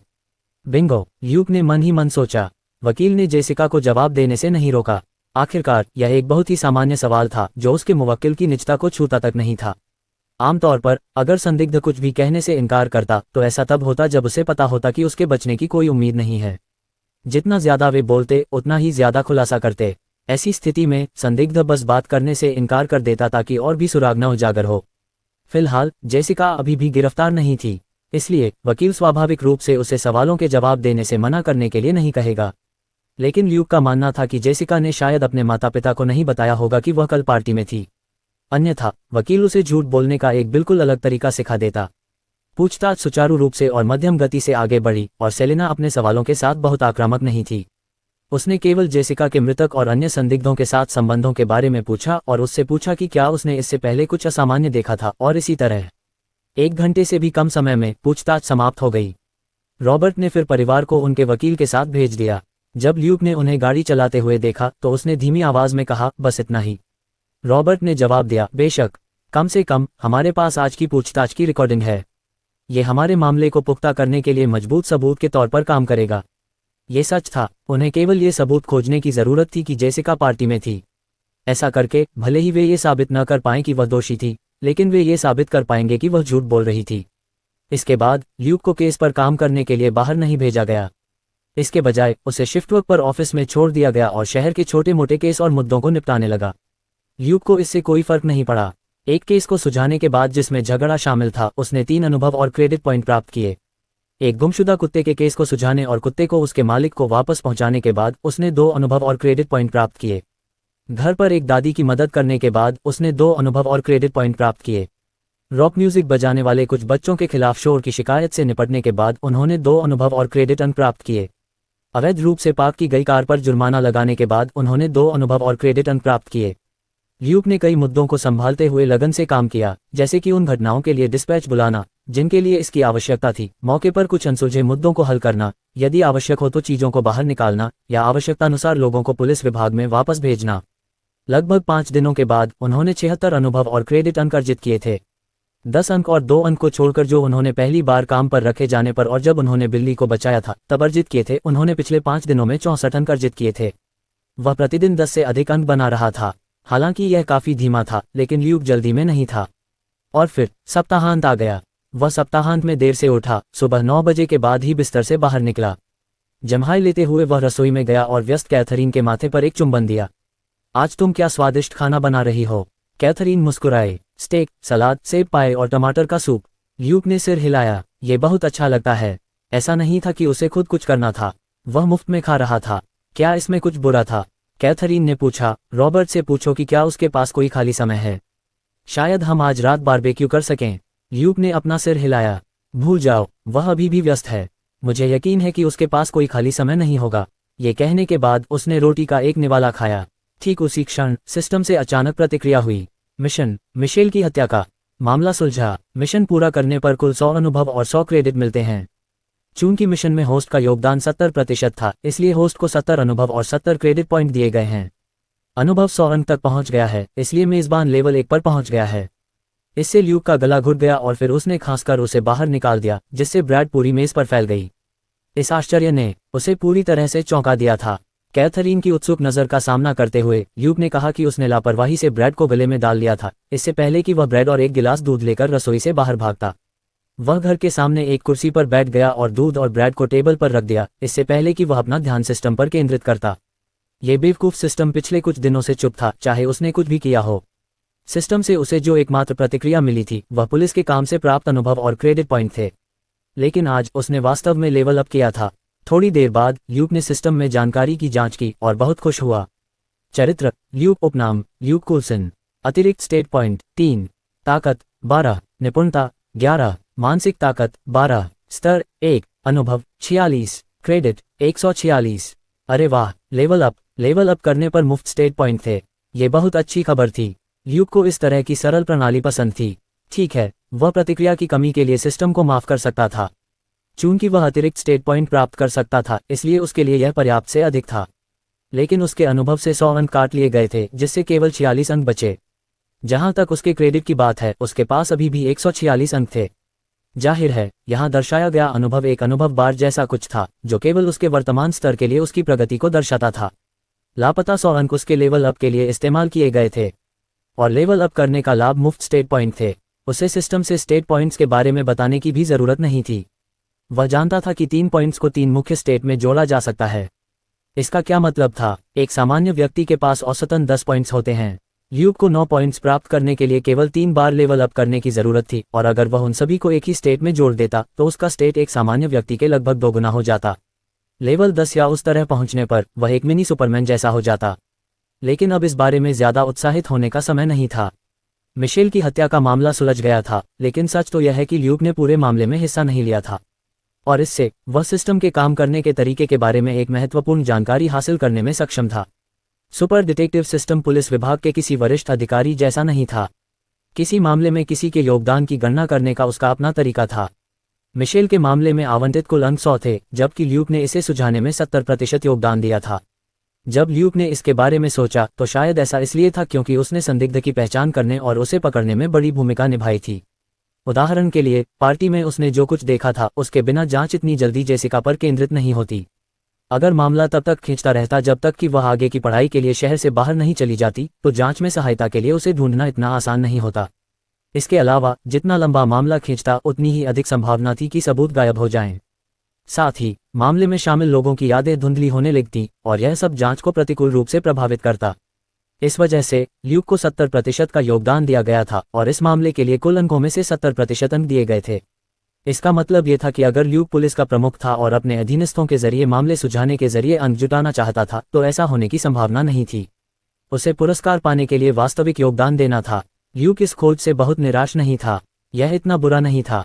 एकमात्र चीज जिसके बारे में उसे अभी भी पता नहीं था, वह था क्रेडिट पॉइंट। वह क्रेडिट पॉइंट के साथ वास्तव में क्या कर सकता था? आमतौर पर क्रेडिट पॉइंट खर्च किए जाने के उद्देश्य से मौजूद थे, लेकिन सिस्टम ने उसे किसी तरह का कैटलॉग नहीं दिखाया था, इसलिए क्रेडिट पॉइंट अभी के लिए अछूते रह गए थे। शायद ये फंक्शन आगे के लेवल अप के बाद ही अनलॉक होगा। उसने अपनी आंखें खोली और फिर से ब्रेड और दूध का नाश्ता करना शुरू कर दिया। खाने के बाद वह घर में दाखिल हुआ। इसके बारे में सोचने के बाद उसने सेलिना के आधिकारिक नंबर पर कॉल किया। यह मैं हूँ, ल्यूक। मामला कैसा चल रहा है? इसके कुछ समय बाद ल्यूक ने फोन रख दिया और संतुष्टि में सिर हिलाया। मामला वास्तव में सुलझ गया था। उसने जो खुफिया जानकारी दी थी, वह वास्तव में मददगार थी। जेसिका ही हत्यारी थी। जेसिका से पूछताछ के अगले दिन रॉबर्ट ने सर्च वारंट प्राप्त किया। उन्होंने जेसिका को अचानक पकड़ लिया, और उसके घर से उन्हें ऐसे जूते मिले जो पदचिह्न से मेल खाते थे। इसके अलावा उन्हें कपड़ों के कई ऐसे सामान भी मिले जिन्हें जेसिका ने अभी तक धोने का मौका नहीं दिया था। चूंकि ल्यूक ने याद से बताया था कि जेसिका ने पिछली रात क्या पहना था, इसलिए उसके घर की तलाशी लेते समय रॉबर्ट के पास एक स्पष्ट लक्ष्य था। इसके बाद नॉक्स सिटी के फोरेंसिक विभाग ने ओवरटाइम काम किया और जेसिका के कपड़ों पर जॉर्ज और मिशेल के शारीरिक तरल पदार्थ पाए। पदचिह्न के साथ ये स्पष्ट हो गया कि जेसिका ने उस रात क्या किया था। सच में जेसिका मिशेल पर ध्यान दे रही थी। जब उसने उन्हें कमरे में प्रवेश करते देखा तो उसने खिड़की से अंदर घुसने से पहले तब तक इंतजार किया जब तक कि वे सेक्स के बाद पूरी तरह से नशे में नहीं थे। फिर उसने मिशेल को तकिए से मार डाला और खिड़की से बाहर निकल गई। जब वह मिशेल का दम घोंट रही थी, तब जेसिका उसके ऊपर झुकी हुई थी। इस वजह से कुछ शारीरिक तरल पदार्थ उसके कपड़ों पर दाग लगा गए। शारीरिक तरल पदार्थ सबसे महत्वपूर्ण सबूत था जिसने पदचिह्न से भी बड़ी भूमिका निभाई। आखिरकार जेसिका ही एकमात्र ऐसी महिला नहीं थी जिसके पास जूते की जोड़ी थी, लेकिन पार्टी ही एकमात्र ऐसी जगह थी जहां उसके कपड़े जॉर्ज और मिशेल के शारीरिक तरल पदार्थों से दागदार हो सकते थे। ऐसा इसलिए था क्योंकि पार्टी से पहले जॉर्ज और मिशेल केवल अपने अपने घरों में मिलते थे, ऐसी जगहें जहां जेसिका आसानी से प्रवेश नहीं कर सकती थी। जब रॉबर्ट वापस लौटा और उस रात ल्यूक को पूरी कहानी बताई तो ल्यूक अवाक रह गया। पूछताछ के दौरान जेसिका जल्दी ही अपना दिमाग खो बैठी और उस वकील को नजरअंदाज कर दिया जो उसे चुप रहने के लिए कह रहा था। उसने मिशेल को कोसना शुरू कर दिया और ऐसा करते हुए उसने सब कुछ कबूल कर लिया कि उसने उसे कैसे मारा। ये वास्तव में जुनून का अपराध था। मिशेल कई लोगों के साथ रिलेशनशिप में थी, क्वार्टरबैक लॉर्ड उनमें से एक था। हैंडसम क्वार्टरबैक जेसिका का सच्चा प्यार था, लेकिन उसने उसे कई बार अस्वीकार कर दिया था। जेसिका को यकीन था कि यह निश्चित रूप से मिशेल ही थी जिसने लॉर्ड को बहकाया था, जिसके कारण उसने उसे अस्वीकार कर दिया था। अब जबकि लॉर्ड स्नातक हो चुका था और जेसिका अभी भी अपने द्वितीय वर्ष में थी, तो दोनों के पास निश्चित रूप से एक साथ रहने का मौका नहीं था। जब जेसिका को गलती से पार्टी के बारे में पता चला तो वह चुपके से वहां पहुंच गई और जब सभी लोग पार्टी कर रहे थे तो उसने मिशेल पर नजर रखी। जेसिका ने जो कहा उसके आधार पर उसने मिशेल को मारने की योजना नहीं बनाई थी और केवल उसे पीटने का इरादा था। जहां तक ये हत्या में कैसे बदल गया, जेसिका ने कहा कि जब उसने देखा कि मिशेल ने जॉर्ज के साथ क्या किया तो उसे याद आया कि कैसे मिशेल ने अभी भी लॉर्ड से पीछे हटने से इनकार कर दिया था। गुस्से में आकर उसने एक तकिया उठा लिया और मिशेल को डराने के बारे में सोचने लगी। काश मिशेल नशे में धुत थी और संघर्ष भी नहीं कर पा रही थी और इस तरह सीधे तकिए से उसकी हत्या कर दी गई। जेसिका को एहसास भी नहीं हुआ कि मिशेल मर चुकी है। उसे लगा कि मिशेल बेहोश हो गई है और उसे लगा कि उसका बदला विफल हो गया है। लेकिन जैसे ही वह जाने वाली थी उसने देखा कि जॉर्ज बाहर आया और मिशेल को छोटे से पूल में डाल दिया। वह ठंडे दिमाग से देखती रही, मिशेल की हालत से अनजान। आखिरकार जब किसी ने देखा कि मिशेल की सांस नहीं चल रही है तो जेसिका को बुरा लगा और वह खिसक गई। यही वह समय था जब ल्यूक ने उसे ऊपर से देखा था। जब वह घर पहुंची तो जेसिका बेचैन थी, लेकिन उसे यकीन नहीं था कि क्या हो रहा है। चूंकि वह खुद को दोषी महसूस कर रही थी, इसलिए उसने किसी को फोन करके इस बारे में पूछने की हिम्मत नहीं की। उसने अपने माता पिता को भी कुछ नहीं बताया। नतीजतन जब रॉबर्ट उसे अगले दिन पुलिस विभाग में लेकर आया तो वह बहुत डरी हुई थी। और इससे पहले कि उसके माता पिता कुछ कर पाते, रॉबर्ट अगले दिन सर्च वारंट लेकर आ गया। उसके बाद जो हुआ उसका अब उनके पुलिस विभाग से कोई लेना देना नहीं था। इसका अब रॉबर्ट से भी कोई लेना देना नहीं था। वे पहले ही अपना काम कर चुके थे। अब बस इतना ही बचा था कि अभियोक्ता जेसिका पर आपराधिक मुकदमा चलाए, जबकि उसका परिवार उसके लिए दलीलें पेश करे। एक सप्ताह से भी कम समय में पुलिस विभाग ने मामले को सुलझा लिया और अपनी क्षमताओं का पर्याप्त प्रदर्शन किया। सबसे महत्वपूर्ण बात यह है कि मिशेल शहर की बच्ची थी, जबकि जेसिका नॉक्स सिटी की बच्ची थी। इस वजह से शहर के निवासी जांच के नतीजों से संतुष्ट थे। ल्यूक और भी संतुष्ट था। चूंकि यह सप्ताहांत था, इसलिए उसने अपने स्टेट पॉइंट आवंटित करने के बाद अपनी नई ताकत का परीक्षण करने के लिए रॉबर्ट के पिछवाड़े में रखे साधारण कसरत उपकरण का इस्तेमाल किया। उसने पहले कुछ वीडियो गेम खेले थे जहां वह एक शुद्ध ताकत वाला चरित्र बनना चाहता था, इसलिए उसने पहले अपने पॉइंट ताकत को आवंटित किए। आखिरकार ताकत एक ऐसा स्टेट था जो निश्चित रूप से उपयोगी होगा। हल्क इतना शक्तिशाली क्यों था? क्योंकि वह एक मुक्का मारकर युद्धपोत को नष्ट करने के लिए पर्याप्त ताकतवर था। बेशक ल्यूक ने कभी इतना शक्तिशाली होने का सपना नहीं देखा था, लेकिन अधिक ताकत होना कभी भी बुरा नहीं होता। उसने ताकत में सभी 3 अंक जोड़े और कुल 15 अंक प्राप्त किए। उसने बेंच प्रेस, डेडलिफ्ट और स्क्वैट्स करने की कोशिश की और पाया कि उसकी ताकत वास्तव में थोड़ी बढ़ गई थी। अब वह लगभग 280 पाउंड का बेंच प्रेस कर सकता था, लगभग 400 पाउंड उठा सकता था और लगभग 400 पाउंड के वजन के नीचे स्क्वाट भी कर सकता था। और उसके परिणाम 400 पाउंड पर रुकने का कारण यह था कि रॉबर्ट का वजन इतना ही था। ल्यूक को केवल इतना पता था कि उसके पास अभी भी ताकत बची हुई है, खासकर स्क्वैट्स के दौरान। लेकिन उसका बाहर टेस्ट करने का कोई इरादा नहीं था और वह किसी को भी अपने बदलाव को नोटिस करने का इरादा नहीं रखता था। 22 सौभाग्य से वह छुट्टी के दिन ही अपने स्तर पर पहुंच गया था। अपने आंकड़ों के आवंटन के एक पूरे दिन बाद उसका पूरा शरीर असहज महसूस कर रहा था। यह न तो दर्दनाक था और न ही खुजली वाला, यह ऐसा था जैसे उसका पूरा शरीर दर्द कर रहा था, जैसे कि उसके सभी मांसपेशी समूह बिना रुके काम कर रहे हों। ल्यूक ने यह भी सीखा कि वास्तविक जीवन में आंकड़ों के अंक आवंटित करना बिल्कुल भी मजेदार नहीं था, लेकिन अपनी ताकत बढ़ाने के लिए वह थोड़ी सी पीड़ा इसके लायक थी। एक सामान्य व्यक्ति के लिए उन्हें एक सुडौल शरीर बनाने से पहले जिम में लंबे समय तक कसरत करनी पड़ती है और अपने आहार पर भी ध्यान देना पड़ता है। तुलनात्मक रूप से ये छोटी सी असुविधा वास्तव में कुछ भी नहीं थी। आंकड़ों के अंक आवंटित करने से पहले ल्यूक का शरीर अभी भी सामान्य था, जिसमें लगभग 18% शरीर वसा प्रतिशत था। लेकिन आंकड़ों के आवंटन के बाद उसके पेट पर पहले से ही मांसपेशियों का एक हल्का निशान था, जो दर्शाता है कि उसके शरीर में वसा प्रतिशत कम हो गया था। इसके अलावा अपने आंकड़ों को पूरा करने के कुछ समय बाद ही उसे तीव्र भूख लगी। वह रसोई में भागकर बहुत सारा दूध और ब्रेड खाने के बाद ही बेहतर महसूस कर पाया, और 3 घंटे से भी कम समय बाद उसे फिर से भूख लगी और उसे फिर से भोजन की तलाश करनी पड़ी। जब उसके शरीर में होने वाले परिवर्तन से होने वाली असुविधा गायब हो गई, तभी उसे भूख लगना बंद हुई। एक दिन में ल्यूक ने लगभग 40 पाउंड भोजन खा लिया था। उसने जितना भी भोजन किया, उसके बावजूद भी उसके शरीर में वसा का प्रतिशत नहीं बढ़ा। इसके बजाय ये और भी कम हो गया, क्योंकि उसकी छाती और पैर की मांसपेशियां और भी स्पष्ट हो गईं। ल्यूक ने इस सबक को दिल से लिया। सिस्टम से प्राप्त ताकत कुछ भी नहीं से नहीं आई थी। इस परिवर्तन के बाद ऊर्जा की भारी खपत हुई। अगर वह खुद को पर्याप्त भोजन नहीं देता तो उसके शरीर में जमा वसा ही खपत होती। इसके अलावा एक आंकड़ा के रूप में ताकत एक ऐसा आंकड़ा था जिसने उसके शरीर और स्वास्थ्य दोनों को बेहतर बनाया। ल्यूक ने यह भी पाया कि उसके चेहरे पर झाइयां कम हो गई थीं। इस प्रकार कम संख्या में आवंटित अंकों के बावजूद एक आंकड़े के रूप में ताकत का अभी भी एक स्पष्ट परिणाम था। इसके बाद वह काम पर वापस आ गया। इस तरह के एक छोटे से शहर में पुलिस का काम बहुत व्यस्त नहीं था, लेकिन ऐसा भी नहीं था कि उनके पास करने के लिए कुछ भी नहीं था। अगर कोई वास्तव में काम करना चाहता है तो वह किसी भी समय कुछ न कुछ करने में सक्षम होगा। उदाहरण के लिए विवाहित जोड़ों के बीच झगड़े या पड़ोसियों के बीच झगड़े, दुर्घटनाएं, नशे में लोगों द्वारा परेशानी पैदा करना इत्यादि जैसे मुद्दे। सब कुछ एक साथ जोड़ने पर पूरे पुलिस बल के लिए दैनिक आधार पर लगभग 30 से 50 कार्य थे। गश्ती इकाइयां, जिनमें प्रति इकाई 2 अधिकारी शामिल थे, आमतौर पर 5 से 10 ऐसे मामलों से निपटने में सक्षम थीं। ल्यूक हर दिन सेलिना की कार में सवार होता था और कभी कभी सेलिना उसके कुछ मामले चुरा लेती थी, जिससे उसका कुछ अनुभव और क्रेडिट पॉइंट खो जाता था। हालांकि अधिकांश समय वह काम करने और मामलों को सुलझाने की पहल करता था। ल्यूक ने अपने काम के लिए ये स्पष्टीकरण दिया कि वह पुलिस के काम से जल्दी परिचित होना चाहता था। इस प्रकार सेलिना ने एक अच्छे मार्गदर्शक और प्रशिक्षक की भूमिका निभाई। सेलिना व्यक्तिगत रूप से इस व्यवस्था से बहुत संतुष्ट थी। उसके लिए ये छोटे मोटे मामले उबाऊ थे और कुछ जोड़े सप्ताह में 5 दिन भी झगड़ सकते थे। ये लगभग ऐसा था जैसे झगड़ना उनका दैनिक काम था। पानी के रिसाव, गैस के रिसाव, जंगली जानवरों आदि जैसे अन्य मामलों के लिए वे भी इसी तरह के नीरस मामले थे। चूंकि ल्यूक अधिक काम करना चाहता था, इसलिए सेलिना कभी मना नहीं करती थी। ल्यूक ने भी सभी कामों का स्वागत किया। हालांकि इन सभी से निपटना उबाऊ था, लेकिन उसने उनमें से प्रत्येक से निपटने में केवल 10 से 20 मिनट का समय लिया और उसके बाद वह 2 से 5 अंक अर्जित करने में सक्षम था। इसके साथ वह प्रतिदिन 10 से 20 अंक जमा करने में सक्षम था और नौकरी पर 4 सप्ताह के बाद वह फिर से ऊपर उठ गया। सिस्टम अधिसूचना, अनुभव अंक 300 तक पहुंच गए हैं। होस्ट अब लेवल 2 पर है। अतिरिक्त स्टेट पॉइंट 3। इस बार ल्यूक ने तुरंत अंक आवंटित नहीं किए, बल्कि उसने सप्ताहांत तक इंतजार किया और अपने अंक आवंटित करने से पहले अपने वेतन से उच्च कैलोरी, उच्च प्रोटीन और उच्च वसा वाले खाद्य पदार्थों का एक गुच्छा खरीदा। फिर से उसने अपनी ताकत बढ़ाई। एक मजबूत शरीर से बेहतर कुछ नहीं था।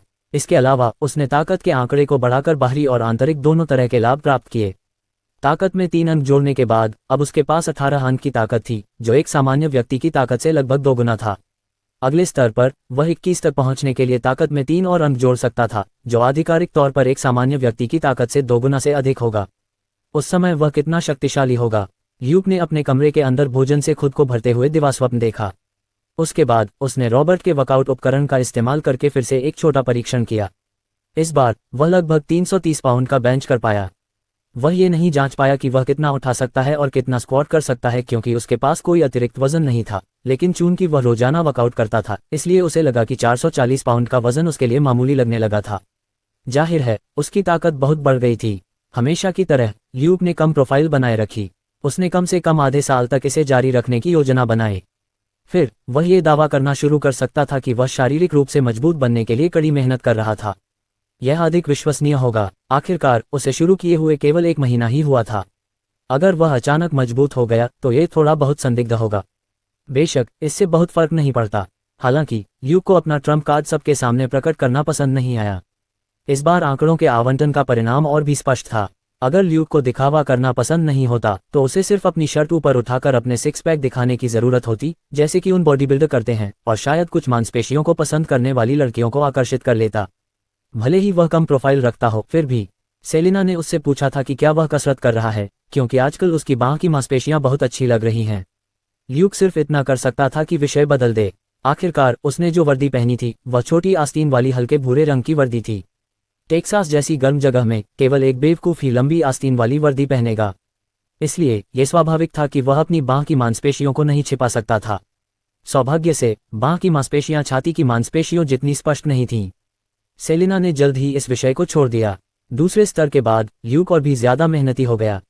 दूसरे लोग अपने वेतन के लिए काम करते थे, भले ही वे थोड़ा कम कर दें, फिर भी उनका वेतन वही रहेगा। दूसरी ओर ल्यूक अपनी आंखों से काम से अनुभव और श्रेय के संचय को देख सकता था। उसके पिछले 2 लेवल अप को देखते हुए वर्तमान लेवल अप की आवश्यकता अभी भी बहुत अधिक नहीं थी। वह शायद 1 महीने में फिर से लेवल अप कर लेगा। अपनी ताकत में 3 और अंक जोड़ने के बाद उसका शरीर कैसा दिखेगा? क्या वह उन सुपर बॉडी बिल्डरों में से एक जैसा दिखेगा? ल्यूक ने अनुमान लगाया कि उसके शरीर में वसा का प्रतिशत लगभग 15% तक गिर गया है। अन्यथा उसका 6 पैक इतना दिखाई नहीं देता। साथ ही उसकी त्वचा भी बहुत स्वस्थ हो गई थी और उसके शरीर के बाल भी झड़ रहे थे। ऐसा लग रहा था जैसे उसकी त्वचा वापस उसके पिछले रूप में बदल रही हो। हाँ, अपने पिछले जीवन में किसी कारण से उसकी त्वचा कई महिलाओं से भी बेहतर थी और उसके शरीर पर बहुत अधिक बाल भी नहीं थे। इस जीवन में वह कॉकेशियन था। उसे अपने वर्तमान शरीर के बारे में जो नापसंद था वह था शरीर के बाल। अब आंकड़ों के आवंटन के बाद उसके संविधान में बदलाव के साथ वह अविश्वसनीय रूप से खुश महसूस कर रहा था। उसकी कड़ी मेहनत ने उसे एक और लाभ दिलाया। विभाग के सभी वरिष्ठ अधिकारी आजकल उसके प्रति अधिक मित्रवत थे। कोई भी व्यक्ति मेहनती सहकर्मी से नफरत नहीं करेगा, खासकर तब जब वह ऐसा सहकर्मी हो जो किसी की नौकरी न जाने दे। इस प्रकार ल्यूक जितना अधिक मेहनती था, दूसरों के लिए जीवन उतना ही आसान होता गया। ल्यूक अपनी नौकरी को वीडियो गेम की तरह मानता था और अपने कामों को ऐसे करता था जैसे वह गेम मॉन्स्टर की खेती कर रहा हो। इस वजह से उसके अन्य सहकर्मियों का कार्यभार काफी हद तक हल्का हो गया था। इससे पहले रॉबर्ट ने ल्यूक को सीधे पुलिस बल का आधिकारिक सदस्य बनने में मदद करने के लिए प्रमुख के रूप में अपने पद का उपयोग किया था। अभी भी कुछ लंबित मुद्दे थे जो उभरने का इंतजार कर रहे थे, लेकिन अब ल्यूक ने अपनी गंभीरता और कड़ी मेहनत पर भरोसा किया ताकि बल के मौजूदा सदस्य इस नए सहयोगी को स्वीकार करें और वे अब रॉबर्ट के सम्मान के कारण उसे बर्दाश्त नहीं करते। जहां तक रॉबर्ट का सवाल है, वह ये देखकर दूसरों से भी ज्यादा खुश था। उसने कई बार शेखी बघारी थी कि ल्यूक को काम पर रखना सही था। ल्यूक का जन्म ही बल में रहने के लिए हुआ था। जब ल्यूक ने यह सुना तो उसने केवल उपहास किया। प्रमुख, अगर यह सिर्फ खोखली प्रशंसा है तो इसे भूल जाए। क्या आप मेरा वेतन बढ़ाएंगे? जब रॉबर्ट ने यह सुना तो उसने तुरंत उसे भगा दिया। ये कैसा मजाक था? ल्यूक को नौकरी पर आए सिर्फ 1 महीना हुआ था। रॉबर्ट पर अपने अधिकार का दुरुपयोग करने का आरोप सिर्फ इसलिए नहीं लगाया गया क्योंकि शहर में उसकी प्रतिष्ठा थी। अगर उसने ल्यूक का वेतन बढ़ाने की हिम्मत की तो कोई न कोई उसे अधिकार का दुरुपयोग करने का आरोप जरूर लगाएगा। और इसी तरह समय शांतिपूर्वक बीत गया और ल्यूक का पुलिस बल में दूसरा महीना आ गया। आज वह हमेशा की तरह सेलिना के साथ गश्त कर रहा था। थोड़ी देर बाद सेलिना ने एक सुपरमार्केट के सामने कार रोकी और कोक और डॉक्टर पेपर की एक कैन खरीदने के लिए अंदर चली गई। टेक्सास के लोग डॉक्टर पेपर को पसंद करते थे और ल्यूक केवल खुद को सांत्वना दे सकता था कि वह अपनी चीनी आत्मा के कारण स्वाद की आदत नहीं डाल सकता था। सच में ऐसा नहीं था कि उसे कोक भी पसंद था। उसने अपने पिछले जीवन में इसे बहुत पिया था, लेकिन सेलिना ने जोर देकर कहा कि वे दोनों मोटे हो जाएं, और जब वह चीनी से भरा कोई मोटा करने वाला पे पी रही थी तो वह ल्यूक को सादा पानी नहीं पीने देगी। वह कार में बैठी और अपनी खुद की डॉक्टर पेपर खोलने से पहले कोक को ल्यूक को थमा दिया। उसने संतुष्टि में डकार लेने से पहले ड्रिंक का एक बड़ा घूंट पिया। जब उसने ल्यूक को कोक के कैन से छेड़छाड़ करते देखा तो वह तुरंत दुखी हो गई। तुम क्या कर रहे हो? क्या तुम काम खत्म होने तक इंतजार करने की कोशिश कर रहे हो और फिर इसे मेरी कार में छोड़ दोगे? ल्यूक ने जब ये सुना तो वह असहाय होकर कोक का कैन खोल पाया। उसने उसे खुश करने के लिए कुछ घूंट पीने की योजना बनाई। उसी समय हवा में कर्कश संगीत गूंजने लगा। पहले तो दूर से, लेकिन जैसे जैसे वह उनके पास आता गया वह और तेज होता गया। संगीत के साथ साथ 2 लोगों के ठहाके लगाने की आवाज भी आ रही थी। थोड़ी देर बाद सड़क पर एक कार तेजी से गुजरी। सेलिना जिस सुपरमार्केट में रुकी थी वह एक चौराहे पर स्थित था। धूप से बचने के लिए उसने सुपरमार्केट के बगल में एक छोटी सी गली में पार्क भी किया था। इस तरह मुख्य सड़क पर खड़ी कारें पुलिस की कार को नहीं देख पाईं। सेलिना ने भौहें सिकोड़ी। हे, यह शायद गति सीमा से ज्यादा है न? ल्यूक ने तुरंत सिर हिलाया। बिल्कुल, ये लगभग 90 मील प्रति घंटे की रफ्तार है। उसने कोक के कैन को साइड में करने का भी मौका भुनाया। ये जगह शहर के उत्तरी निकास के पास थी। फिर भी यह अभी भी शहर के अंदर था, जहां गति सीमा केवल 40 मील प्रति घंटा थी। 90 मील प्रति घंटा निश्चित रूप से गति सीमा से अधिक थी। सेलिना ने तुरंत गियर बदला और कार की गति बढ़ने पर अपना पैर पैडल पर दबा दिया। तो चलो उन्हें एक बड़ा जुर्माना लगाते हैं। शहर हाल ही में शिकायत कर रहा है कि हमें बहुत अधिक भुगतान किया जा रहा है। चलो शहर के लिए कुछ पैसे बनाने की कोशिश करते हैं। ल्यूक ने मुस्कुराते हुए सिर हिलाया। उसने भी इसके बारे में सुना था। अगर शहर ने शिकायत पर कार्रवाई करने का फैसला किया तो यह वेतन या जनशक्ति में कटौती होगी। इनमें से कोई भी ल्यूक को प्रभावित करेगा क्योंकि वह बल का सबसे नया सदस्य था। जैसे ही सेलिना ने पैडल पर पैर रखा, कार का पुलिस सायरन भी बजने लगा। ल्यूक ने तेज गति से चल रही कार को चेतावनी देने के लिए लाउडस्पीकर का उपयोग करने की जहमत नहीं उठाई क्योंकि वह पहले से ही उनसे काफी दूर थी। लेकिन कुछ देर बाद ल्यूक को लगा कि कुछ गड़बड़ है। संयुक्त राज्य अमेरिका में जैसे ही पुलिस की गाड़ी सायरन बजाती है, आगे की कार आमतौर पर धीमी हो जाती है और देखती है कि पुलिस उनके पीछे आ रही है या नहीं। जो लोग धीमी गति से नहीं चलते हैं वे या तो ठीक से नहीं सोच पाते हैं या उनके मन में कोई गलत इरादा होता है। सेलिना की आंखों में उत्साह की झलक दिखाई दी जब उसने कहा, अच्छा है, इस बार हम कम से कम 500 रुपये का जुर्माना लगा सकते हैं। ल्यूक ने जवाब दिया, जरूर, आपको खुश करने के लिए कुछ भी। 10 मिनट तक पीछा करने के बाद कार अभी भी तेज गति से चल रही थी। पुलिस की कार उससे कई दर्जन मीटर पीछे थी। जिस कार का वे पीछा कर रहे थे वह एक फोर्ड सेडान थी, एक अच्छी कार जो सेलिना की F150 से हल्की थी और जिसकी गति भी बेहतर थी। अगर ये तथ्य न होता कि सेडान चालक कभी कभी किसी अज्ञात कारण से बाएं और दाएं मुड़ जाता था तो सेलिना उन्हें पकड़ भी नहीं पाती। संदेहास्पद रूप से हर समय सेडान की खिड़कियों से धुआं निकलता देखा जा सकता था। सिगरेट? बिल्कुल नहीं। ल्यूक का मानना था कि यह कहीं अधिक संभावना थी कि वे भांग पी रहे थे। इससे ये स्पष्ट हो जाता है कि चालक इतना क्यों मुड़ रहा था। इससे ये भी स्पष्ट हो जाता है कि पुलिस सायरन सुनने के बाद भी वे क्यों नहीं रुके। जैसे ही सेलिना ने अपने दांत भींचे और ल्यूक ने सोचा कि शायद उन्होंने आज अपनी गैस बेकार में बर्बाद कर दी है, जब उन्होंने नॉक्स सिटी के लिए सड़क का संकेत देखा, सेडान ने फिर से मोड़ लिया। इस बार सेडान उतनी भाग्यशाली नहीं थी। ये तेज गति से सड़क से हट गई, कंक्रीट के बैरिकेड से टकरा गई और रुकने से पहले कुछ बार घूम गई। बहुत खुश होकर सेलिना ने स्टीयरिंग व्हील घुमाया और पुलिस की गाड़ी को सेडान से 7 या 8 मीटर दूर रोक दिया। वीर सेलिना ने फिर दरवाज़ा खोला और कार से बाहर कूद गई। उसका दाहिना हाथ पहले से ही उसकी बंदूक पर था। ल्यूक के लिए उसने लाउडस्पीकर का इस्तेमाल किया और हरकतें शुरू कर दीं। फोर्ड में बैठे लोगों, ये शेकलफोर्ड पीडी है। कृपया पुलिस निरीक्षण के लिए अपनी कार से बाहर निकलें। उसने खुद को कुछ बार दोहराया, लेकिन कोई प्रतिक्रिया नहीं हुई। कार के दरवाजे के पीछे छिपकर सेलिना ने कहा, उन्हें एक आखिरी चेतावनी दें। अगर फिर भी कोई प्रतिक्रिया नहीं होती है तो हम अंदर घुस जाएंगे। ल्यूक ने सिर हिलाया और आखिरी चेतावनी दी। उन्हें अभी भी कोई प्रतिक्रिया नहीं मिली। उसने लाउडस्पीकर नीचे रखा, दरवाज़ा खोला और कार से बाहर निकल गया। उसी समय उसने अपनी बंदूक का होल्स्टर खोला। दुर्भाग्य से वह शूटिंग में बहुत अच्छा नहीं था। इस दूरी पर सेलिना उससे कहीं बेहतर निशानेबाज थी, इसलिए उसकी बंदूक पर उसका हाथ सिर्फ दिखावे के लिए था। उसका दूसरा हाथ अभी भी कोक का कैन पकड़े हुए था जो सेलिना ने उसे खरीदा था। वह सेलिना से लंबा था और उससे भी तेज चलता था। कुछ कदम चलने के बाद वह पहले ही यात्री की सीट पर पहुंच गया था। यात्री की तरफ की खिड़की खुली थी। जब ल्यूक उसके पास पहुंचा तो उसे हवा में एक जानी पहचानी लेकिन अपरिचित गंध महसूस हुई। ये जानी पहचानी थी क्योंकि यह काफ़ी अजीब गंध थी, और साथ ही यह अपरिचित भी थी क्योंकि ल्यूक ने पहले कभी इसे नहीं पिया था। वास्तव में वे गांजा पी रहे थे। कार में बैठे दो साथी शायद इतने होशियार नहीं थे। चूंकि वे बहुत ऊंचे थे, इसलिए वे भाग्यशाली थे कि गाड़ी चलाते समय दुर्घटना नहीं हुई। जाहिर है आज किस्मत उनके साथ नहीं थी। वास्तव में वे अभिशप्त थे। वे बीच में कहीं भी कंक्रीट की बैरिकेड से टकरा सकते थे। वे वाकई बदकिस्मत थे। वास्तव में वे बहुत बदकिस्मत थे क्योंकि पुलिस की गाड़ी उनका पीछा कर रही थी, इसलिए उन्हें बैरिकेड से टकराना पड़ा। जैसा कि ल्यूक ने खुद से सोचा, वह आखिरकार यात्री की सीट से 1 मीटर दूर था। वहां से वह यात्री को स्पष्ट रूप से देख सकता था। अब उसने देखा कि कार में 2 लोग हिल रहे थे, लेकिन वे अभी भी दुर्घटना से स्तब्ध थे। इसलिए वे धीरे धीरे लेकिन उन्मत्त रूप से आगे बढ़ रहे थे।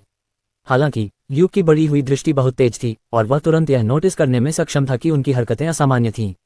संयुक्त राज्य अमेरिका में पुलिस की चेतावनी के बाद अपने हाथों को ऐसी जगह रखना सामान्य ज्ञान है जहां पुलिस उन्हें देख सके। उदाहरण के लिए अपने हाथों को स्टीयरिंग व्हील पर रखना या उन्हें ऊपर उठाना। जहां तक कार में बैठे 2 लोगों की बात है, उनके हाथ उनकी कमर पर थे। ऐसा लग रहा था कि वे कुछ खोज रहे हैं। जब ल्यूक ने यह देखा तो वह तुरंत घबरा गया। 24 कार के दूसरी तरफ सेलिना पहले से ही ड्राइवर की सीट से 2 मीटर दूर थी और उसका दाहिना हाथ उसकी बंदूक पर था। वह चिल्लाई, हाथ जहां हम देख सकें। कोई अनावश्यक हरकत नहीं। ल्यूक ने अपनी आंखें सिकोड़ ली क्योंकि वह देख सकता था कि ड्राइवर की सीट पर बैठा आदमी अपना दाहिना हाथ हिला रहा था। ल्यूक की आंखों के सामने एक काली धातु की वस्तु दिखाई दी। बंदूक। यात्री की सीट पर बैठा आदमी भी अपना दाहिना हाथ उठाने लगा। उस पल ल्यूक चिल्लाया, उनके पास बंदूकें हैं। रिफ्लेक्स पर उसने अपने बाएं हाथ में कोक की बंद कैन को कार की खिड़की से फेंक दिया। उसके पास वर्तमान में 18 स्ट्रेंथ पॉइंट थे। हालांकि उसका थ्रो बहुत अचानक था, लेकिन वह कार के काफी करीब था। कोक की कैन का एक निश्चित वजन होता है और एक तरह से ये लगभग ईंट के समान था। लाल कैन एक सीधी रेखा में उड़ी और एक जोरदार धमाके के साथ ये यात्री के चेहरे पर जा लगी। जोरदार टक्कर के कारण व्यक्ति की दृष्टि धुंधली हो गई और वह बेहोश हो गया। टक्कर इतनी जोरदार थी कि कोक का डिब्बा भी मुड़ गया। धमाके के साथ डिब्बा फट गया और झाग चारों ओर फैल गया, जिससे ड्राइवर का चेहरा भी झाग और कोक से भीग गया। अचानक हुए हमले के कारण व्यक्ति घबरा गया और वह अपने हाथ में बंदूक उठाना भी भूल गया। ल्यूक अचानक आगे बढ़ा और यात्री को धक्का देकर ड्राइवर से टकराया। सौभाग्य से न केवल वे दोनों तेज गति से गाड़ी चला रहे थे और गांजा पी रहे थे, बल्कि उन्होंने अपनी सीट बेल्ट भी नहीं बांधी थी। ल्यूक की मौजूदा ताकत के साथ उसके लिए एक वयस्क को उठाना भी मुश्किल नहीं था। कुछ ही क्षणों में एक व्यक्ति कार में बेहोश हो गया, जबकि दूसरा बेहोश यात्री के वजन के कारण हिलने में असमर्थ हो गया। सेलिना के लिए जैसे ही ल्यूक ने चिल्लाया कि वे हथियार बंद हैं, उसने अपनी बंदूक निकाली और ड्राइवर पर निशाना साधते हुए चिल्लाया, ठहर जाओ, ठहर जाओ, धीरे से हाथ उठाओ। क्या तुम सुन रहे हो? करो, नहीं तो मैं गोली मार दूंगा। उसी समय ल्यूक ने आखिरकार अपनी बंदूक भी निकाल ली। इसी तरह उसने यात्री की तरफ की खिड़की से ड्राइवर पर निशाना साधा। ड्राइवर, जो कुछ देर पहले विरोध करने वाला था, आखिरकार कुछ हद तक शांत हुआ। उसके चेहरे पर 2 काले थूथन तान दिए गए थे। उसके पास कोई मौका नहीं था। ये टेक्सास था। चूंकि उसने पहले ही अपनी बंदूक दिखा दी थी, अगर उसने फिर से हिलने की हिम्मत की तो उसे यकीन था कि उसे तुरंत शीशे से भर दिया जाएगा। हालांकि उसका दिमाग अभी भी कुछ धुंधला था, फिर भी वह पुलिस बल को अच्छी तरह से समझता था। अगर उसने इस स्थिति में हिलने की हिम्मत की तो वह निश्चित रूप से मर जाएगा। अगर उसने खुद को गिरफ्तार होने दिया तो वह जीवित रह सकता है और शायद कुछ सालों में रिहा भी हो जाए। वह जल्दी से चिल्लाया, नहीं, कृपया गोली मत चलाना। मैं अपने हाथ उठा रहा हूं। मैं उन्हें धीरे धीरे उठाऊंगा। कृपया गोली मत चलाना। जब वह बोल रहा था तो उसने धीरे धीरे अपने दोनों हाथ ऊपर उठाए। सेलिना ने अपनी बंदूक नीचे नहीं की, बल्कि उसने उसे एक हाथ से ऊपर उठाया और दूसरे हाथ से कार की चाबी इग्निशन से खींची और फिर जल्दी से 2 कदम पीछे हट गई। धीरे से बाहर निकलो, अपने हाथ ऊपर रखो और कोई अनावश्यक हरकत मत करो, नहीं तो मैं गोली मार दूंगी। ड्राइवर ने उदास चेहरे के साथ जवाब दिया, लेकिन मैं इस आदमी की वजह से यहाँ फंस गया हूँ। सेलिना ने जवाब दिया, तुम्हें अभी भी बाहर आना है। धीरे से दरवाज़ा खोलो और कार से बाहर निकलो। इस प्रकार ड्राइवर असहाय होकर वही कर सकता था जो उसे बताया गया था। उस पर तानी गई 2 बंदूकें 3 मीटर से भी कम दूरी पर थीं। ऐसी स्थिति में उसकी अवज्ञा करने की हिम्मत नहीं हुई। बड़ी मुश्किल से वह धीरे धीरे आगे बढ़ा और दरवाज़ा खोलकर कार से बाहर निकल गया। सेलिना आगे नहीं बढ़ी, बल्कि वह चिल्लाई, ज़मीन पर लेट जाओ, अपने सिर पर हाथ रखो, हिलना मत। चिल्लाते हुए उसने एक हाथ से ल्यूक को इशारा किया। एक हाथ में बंदूक उठाई ल्यूक ने दूसरे हाथ से बेहोश यात्री को कार से बाहर खींच लिया। फिर उसने जल्दी से अपनी बंदूक रख दी और उस आदमी के हाथ पीछे करके हथकड़ी निकाल ली और फिर उसे ज़मीन पर पटक दिया। इसके बाद ल्यूक कार के चारों ओर दौड़ा और ड्राइवर पर झपटा, उसे ज़मीन पर गिराए रखा। सेलिना ने अपनी बंदूक ड्राइवर पर रखी और उसे तभी नीचे किया जब ल्यूक उसके ऊपर था। अपने खाली हाथ से उसने अपनी हथकड़ी कमर से निकाली और उसे फेंक दिया। ल्यूक ने हथकड़ी पकड़ी और उसके नीचे बैठे व्यक्ति के हाथ जकड़ दिए। तभी उसने राहत की सांस ली। हो गया। सेलिना ने आखिरकार अपनी बंदूक रख दी, आगे बढ़ी और ल्यूक के सिर को सहलाया। अच्छा लड़का, बहुत बढ़िया। ल्यूक ने अपनी आंखें घुमाईं और खड़ा हो गया। ठीक है, मैं डॉलर नहीं हूँ। डॉलर सेलिना का गोल्डन रिट्रीवर और बहुत आज्ञाकारी कुत्ता था। सेलिना ने दिल खोलकर हंसते हुए कहा, तुम डॉलर से बहुत मजबूत हो। वह अपराधियों को नहीं पकड़ सकता। जब वह बोल रही थी तो उसने ल्यूक को ड्राइवर से निपटने के लिए इशारा किया और वह पुलिस की गाड़ी की ओर वापस चली गई। उसने रेडियो उठाया और डायल किया। फ्रंट डेस्क, हमने 2 हथियारबंद संदिग्धों को पकड़ा है। कृपया एक दस्ता भेजें। हमें संदेह है कि उनकी कार में कुछ है, संभवतः ड्रग्स। ल्यूक के लिए उसने ड्राइवर को उठाया और उसे यात्री के बगल में बैठा दिया। एक ही स्थान पर उन दोनों पर नजर रखना बहुत आसान होगा। सेलिना के रेडियो पर बात करने के बाद वह चली गई। जब उसने देखा कि ल्यूक उन दोनों को देख रहा है तो वह नीचे झुकी और कुछ हद तक क्षतिग्रस्त फोर्ड के चारों ओर देखने लगी। थोड़ी देर बाद वह खुश हो गई। ओह, मैं समझ गई, ये दोनों वास्तव में अपराधी हैं। देखो मैंने क्या पाया। ल्यूक ने देखा कि एक बैग में सफ़ेद पाउडर जैसा कुछ था। बड़े बैग के अंदर 20 से ज़्यादा छोटे पाउच थे। कोकेन? उसने पूछा। सेलिना ने सिर हिलाया और अपनी तलाशी जारी रखने से पहले बैग को ड्राइवर की सीट पर रख दिया। इसके बाद ग्लव बॉक्स से उसे सिगरेट जैसी चीज़ों से भरा एक बॉक्स मिला। उसने उन्हें सूंघा और कहा, थोड़ा गांजा, ज्यादा कुछ नहीं। ल्यूक ने सिर हिलाया। कोकेन के बैग की तुलना में गांजा वाकई कुछ नहीं था। उसी समय उनके सुदृढ़ीकरण आ गए। इंजन की आवाज़ सुनकर ही ल्यूक को पता चल गया कि यह रॉबर्ट है। निश्चित रूप से रॉबर्ट की तेज आवाज़ जल्द ही गूंज उठी। हाँ, मुझे देखना है कि हमारे मेहनती लड़के और लड़की ने इस बार क्या पाया है। सेलिना कार से दूर चली गई और रॉबर्ट को इशारा करते हुए हंसी। चीफ, हमें बहुत बड़ी फसल मिली है। रॉबर्ट देखने के लिए आगे बढ़ा। ओह, वाकई बहुत बुरा नहीं है। ऐसा लग रहा है कि यहाँ लगभग 1 किलो है। सेलिना ने सिर हिलाया। लगभग। शेकलफोर्ड का उनका छोटा सा शहर एक शांत जगह था और किसी भी बड़े तस्करी मार्ग का हिस्सा नहीं था। इस स्तर के खिलाड़ी का यहाँ पकड़ा जाना बहुत दुर्लभ था। बेशक असली ड्रग तस्करों में ये दोनों जिस मात्रा में तस्करी कर रहे थे वह निश्चित रूप से कुछ भी नहीं था, लेकिन एक छोटे से शहर के लिए ये पहले से ही एक बड़ा मामला माना जा सकता है। इसके बाद जो हुआ उसका ल्यूक और सेलिना से कोई लेना देना नहीं था। रॉबर्ट ही वह व्यक्ति होगा जो उनके द्वारा जब्त की गई वस्तुओं को संभालेगा, जबकि कोई और व्यक्ति पूछताछ का प्रभारी होगा। जहां तक ल्यूक और सेलिना का सवाल है, उन्हें इस गिरफ्तारी का सबसे बड़ा श्रेय मिला। दोनों सीधे पुलिस विभाग में वापस नहीं गए। इसके बजाय वे कार में सवार हो गए और अपनी गश्त फिर से शुरू कर दी। सेलिना स्पष्ट रूप से उत्साहित थी क्योंकि उसने सामान्य से कहीं ज्यादा बात की। ल्यूक के लिए उसने बस साथ दिया और कुछ निर्णीत प्रतिक्रियाएं दी। उसका वास्तविक ध्यान उस जानकारी पर था जो उसे कुछ समय पहले सिस्टम से मिली थी। मिशन ड्रग तस्करों को गिरफ्तार करना, कोकीन जब्त करना पूरा हुआ। मिशन को पूरा करने के लिए कुल 200 अनुभव और 200 क्रेडिट मिलते हैं। चून की होस्ट का मिशन में योगदान 80% था, इसलिए होस्ट को 160 अनुभव और 160 क्रेडिट पॉइंट दिए गए हैं। चून की अनुभव 500 पॉइंट तक पहुंच गया है, इसलिए होस्ट लेवल 3 पर पहुंच गया है। अतिरिक्त स्टेट पॉइंट 3। इससे पहले ल्यूक के अनुभव पॉइंट 473 थे, जो लेवल अप के लिए आवश्यक 500 से बहुत ज्यादा नहीं थे। अचानक गिरफ्तारी के साथ उसने बड़ी संख्या में अनुभव पॉइंट प्राप्त किए, जिससे उसे लेवल अप करने में मदद मिली। लेवल अप करने के बाद भी उसके पास 100 से ज्यादा पॉइंट बचे थे। ल्यूक निश्चित रूप से इस बात से बहुत खुश था, लेकिन पहले गिरफ्तारी के दौरान उसने पाया कि उसकी सोच में कुछ समस्याएं थीं। छोटे शहर आमतौर पर ज्यादा शांतिपूर्ण होते थे, क्योंकि आबादी कम थी, लगभग सभी एक दूसरे को जानते थे और शहर में बहुत कम बाहरी लोग थे। मिशन पूरा करने के लिए उसे सिर्फ एक मजबूत शरीर की जरूरत थी। आखिरकार छोटे शहरों में पुलिस बल को शायद ही कभी अपनी बंदूकों का इस्तेमाल करने की जरूरत पड़ती हो।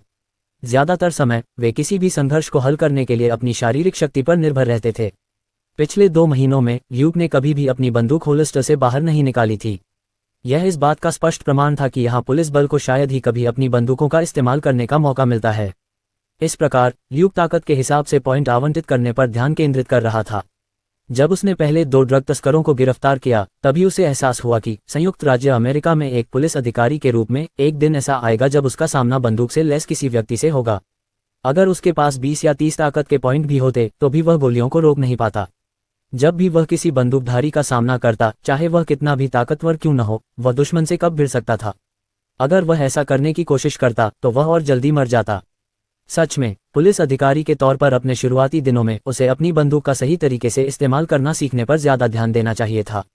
बंदूक चलाने में ताकत सबसे महत्वपूर्ण कारक नहीं थी, बल्कि ये निपुणता थी। एक औसत व्यक्ति की तुलना में 2 गुनी निपुणता के साथ ल्यूक अपने दुश्मन के बंदूक उठाने से पहले ही अपनी बंदूक को बाहर निकालकर वापस होल्स्टर में रख सकता था। और आपातकालीन स्थिति में एक पुलिस अधिकारी के लिए प्रतिक्रिया की गति शुद्ध ताकत से ज्यादा महत्वपूर्ण थी। झगड़े के दौरान भी उच्च निपुणता एक बड़ा फायदा होगी। ऐसा लग रहा था कि वीडियो गेम में पूरी तरह से ताकत पर ध्यान केंद्रित करने की उसकी आदत यहाँ लागू नहीं हो सकती। ये वास्तविक जीवन था, कोई खेल नहीं। ल्यूक ने सोचा और फैसला किया कि इस बार उसे सभी स्टेट पॉइंट्स को निपुणता के लिए आवंटित करना होगा। एक दिन बाद ल्यूक की फिर से छुट्टी थी। उसने हमेशा की तरह बहुत सारा खाना बनाया और कुछ विटामिन की गोलियां और कैल्शियम सप्लीमेंट भी खरीदे। एक शानदार नाश्ते के बाद वह अपने स्टेट पॉइंट्स को आवंटित करने के लिए अपने कमरे में लौट आया। इसके बाद जो हुआ वह पीड़ा में बीता। जब उसने ताकत के लिए स्टेट पॉइंट्स आवंटित किए थे, उससे अलग निपुणता के लिए 3 पॉइंट्स जोड़ने के बाद उसके पूरे शरीर में गुदगुदी महसूस हुई और उसकी कोशिकाएं फड़कने लगीं। यह अनुभूति उसके शरीर के सिर्फ एक हिस्से तक सीमित नहीं थी, बल्कि उसे अपने पूरे शरीर में अंदर से बाहर तक एक ही अनुभूति हुई। उसकी ऊर्जा खपत भी बहुत कम थी। ताकत के लिए स्टेट पॉइंट्स आवंटित करने के लिए उसे जितनी ऊर्जा की जरूरत थी, उसका लगभग आधा। ल्यूक इस एहसास पर सिर्फ कड़वी मुस्कान ही दे सका। अगर ऐसा ही होता तो वह शायद कुछ और बार निपुणता के लिए पॉइंट्स आवंटित करने के बाद मानसिक रूप से आहत हो जाता। और फिर उसे याद आया कि एक मानसिक शक्ति आंकड़ा था जिसे उसे अभी अपग्रेड करना था। ये संभवतः उसके मस्तिष्क से संबंधित कुछ था। तब क्या होगा? दुर्भाग्य से उसे नहीं पता था कि अभी क्या करना है। वह अगले स्तर पर जाने के दौरान ही इसके बारे में सोचेगा। हालांकि ड्रग तस्करों की गिरफ्तारी एक बड़ा मामला था, लेकिन पुलिस विभाग के लिए इससे उन्हें सीमित लाभ हुआ। तुलनात्मक रूप से ल्यूक ने बड़ी मात्रा में नकदी ले जाने वाले तस्करों को पकड़ना बेहतर समझा। नकदी पुलिस विभाग की होगी और उसे व्यक्तिगत बोनस भी मिलेगा। संयुक्त राज्य अमेरिका में पुलिस बल के पास गिरफ्तार अपराधियों पर ले जाए जाने वाले किसी भी पैसे को जब्त करने का अधिकार था। आखिरकार इस बात का उचित संदेह था कि नकदी का इस्तेमाल आपराधिक गतिविधियों के लिए किया गया था। आधिकारिक तौर पर वे नकदी को अस्थायी रूप से अपने पास रखते थे। अगर कोई पैसा वापस चाहता था तो उसे स्थानीय स्तर पर आधिकारिक शिकायत दर्ज करनी होती थी और उन मामलों को आमतौर पर जिला अटॉर्नी द्वारा संभाला जाता था। अधिकांशतः जिला अटॉर्नी के स्थानीय पुलिस बल से घनिष्ठ संबंध होते थे और यह बहुत कम संभावना थी कि जब्त किया गया धन वापस मिल सकेगा। आमतौर पर गिरफ्तार किए गए संदिग्धों में से केवल 20% ने ही अपना पैसा वापस मांगा और उनमें से सिर्फ 10% से भी कम ने सफलतापूर्वक अपना पैसा वापस पाया। कोई यह कह सकता है कि पुलिस विभाग में प्रवेश करने के बाद पैसा लगभग चला गया। जहां तक अवैध ड्रग्स का सवाल है, पुलिस बल इसके बारे में कुछ नहीं कर सकता था। क्या उन्हें ड्रग्स बेचने या कुछ और करने के लिए इधर उधर जाना चाहिए था, या बोनस के तौर पर अपने साथी अधिकारियों को ड्रग्स देना चाहिए था? आज काम के बाद ल्यूक ने आखिरकार सेलिना से कहा, अरे जब तुम फ्री हो तो क्या तुम मुझे शूटिंग की और ट्रेनिंग दे सकती हो? सेलिना ने चलना बंद कर दिया और ल्यूक को एक मनोरंजक भाव से देखा। अचानक अनुरोध क्यों? ल्यूक ने कंधे उचका दिए। 2 तस्करों को गिरफ्तार करने के बाद मुझे एहसास हुआ कि मुझे तुरंत अपनी बंदूक निकाल लेनी चाहिए थी। इस तरह यह हम दोनों के लिए बहुत कम खतरनाक होता। लेकिन मैं वास्तव में बहुत बुरा निशानेबाज हूँ, यही वजह है कि मैंने तुरंत अपनी बंदूक नहीं निकाली और इसके बजाय कोक कैन को हथियार के रूप में इस्तेमाल किया। सेलिना ने हंसते हुए सिर हिलाया। सच है, ये ड्राइविंग जैसा ही है। एक नया ड्राइवर सड़क पर बहुत सारी कारों को देखकर घबरा जाएगा। लेकिन मैं काफी उत्सुक हूँ। क्या रॉबर्ट एक विशेषज्ञ निशानेबाज नहीं है? तुम उससे क्यों नहीं सीखते? ल्यूक, क्या होगा अगर मैं कहूँ कि मैं उसका घमंडी चेहरा नहीं देखना चाहता? सेलिना के चेहरे पर जिज्ञासा भरी नजर थी। वह इतना घमंडी क्यों होगा? ल्यूक, क्योंकि मैंने कभी पुलिस अधिकारी बनने की योजना नहीं बनाई थी। इसलिए जब भी उसने अतीत में मुझे सिखाने की पेशकश की, मैंने उसे अस्वीकार कर दिया। सटीक रूप से कहें तो उसने अतीत में रॉबर्ट पर व्यंग्य भी किया था। दोनों पहले से ही एक दूसरे से झगड़ने के आदी थे और आदत से बाहर वे एक दूसरे से गंदी बातें करते थे। मैं तुमसे गोली चलाना सीखने के बजाय 100 गोलियां निगलना पसंद करूंगा, इत्यादि जैसी बातें करते थे। सेलिना हंसी से दहाड़ उठी और फिर ल्यूक के कंधे पर थपथपाया। तुम बहुत बहादुर हो कि रॉबर्ट से बात करने की हिम्मत है। ल्यूक उदासीन दिखाई दिया। वह मेरा परिवार है। बेशक परिवार के सदस्यों को एक दूसरे की गलतियों को सहन करना चाहिए। सेलिना ने इसके बारे में सोचने के बाद सिर हिलाया। सच, ठीक है, मैं तुम्हें प्रशिक्षित कर सकती हूँ, लेकिन बदले में मुझे क्या मिलेगा? ल्यूक, मैंने सोचा था कि हम भागीदार हैं। सेलिना मुस्कुराए। लेकिन प्रशिक्षण नौकरी का हिस्सा नहीं है। ल्यूक ने कहा, तो फिर तुम क्या चाहते हो? 1 महीने का लंच, या सॉफ्ट ड्रिंक, या फिर मिठाई? सेलिना ने जवाब दिया, नहीं, मैं चाहती हूँ कि तुम मेरे साथ युद्ध प्रशिक्षण में शामिल हो जाओ। ल्यूक ने चुप हो गया। किस तरह का युद्ध प्रशिक्षण? सेलिना ने जवाब दिया, मिश्रित मार्शल आर्ट। ल्यूक ने तुरंत अपना सिर हिलाया। मैं केवल ब्राजीलियाई जियू-जित्सु जानता हूँ। मुझे मिश्रित मार्शल आर्ट के बारे में ज्यादा जानकारी नहीं है। सेलिना ने कहा, इसलिए मैं चाहती हूँ कि तुम मेरे साथ प्रशिक्षण लो। आप ब्राजीलियाई जियू-जित्सु में बहुत अच्छे हैं, है ना? थोड़ी हिचकिचाहट के बाद ल्यूक ने सिर हिलाया। मैं इसमें अच्छा हूँ। सेलिना ने कहा, बिल्कुल सही। इसे आपसी सीखने का अनुभव माने। मैं हमेशा से ब्राजीलियाई जियू-जित्सु सीखना चाहती थी। मैंने एक बार पढ़ा था कि यह महिलाओं के लिए बहुत उपयुक्त है और मजबूत विरोधियों को मात देने के लिए बहुत बढ़िया है। ल्यूक ने जवाब दिया, ठीक है, ब्राजीलियाई जियू-जित्सु महिलाओं के लिए उपयुक्त होने के बारे में क्या बकवास थी? वह पूरी तरह से पुरुष था। दोनों ने कपड़े बदलने की जहमत नहीं उठाई। सेलिना सीधे शूटिंग रेंज में चली गई।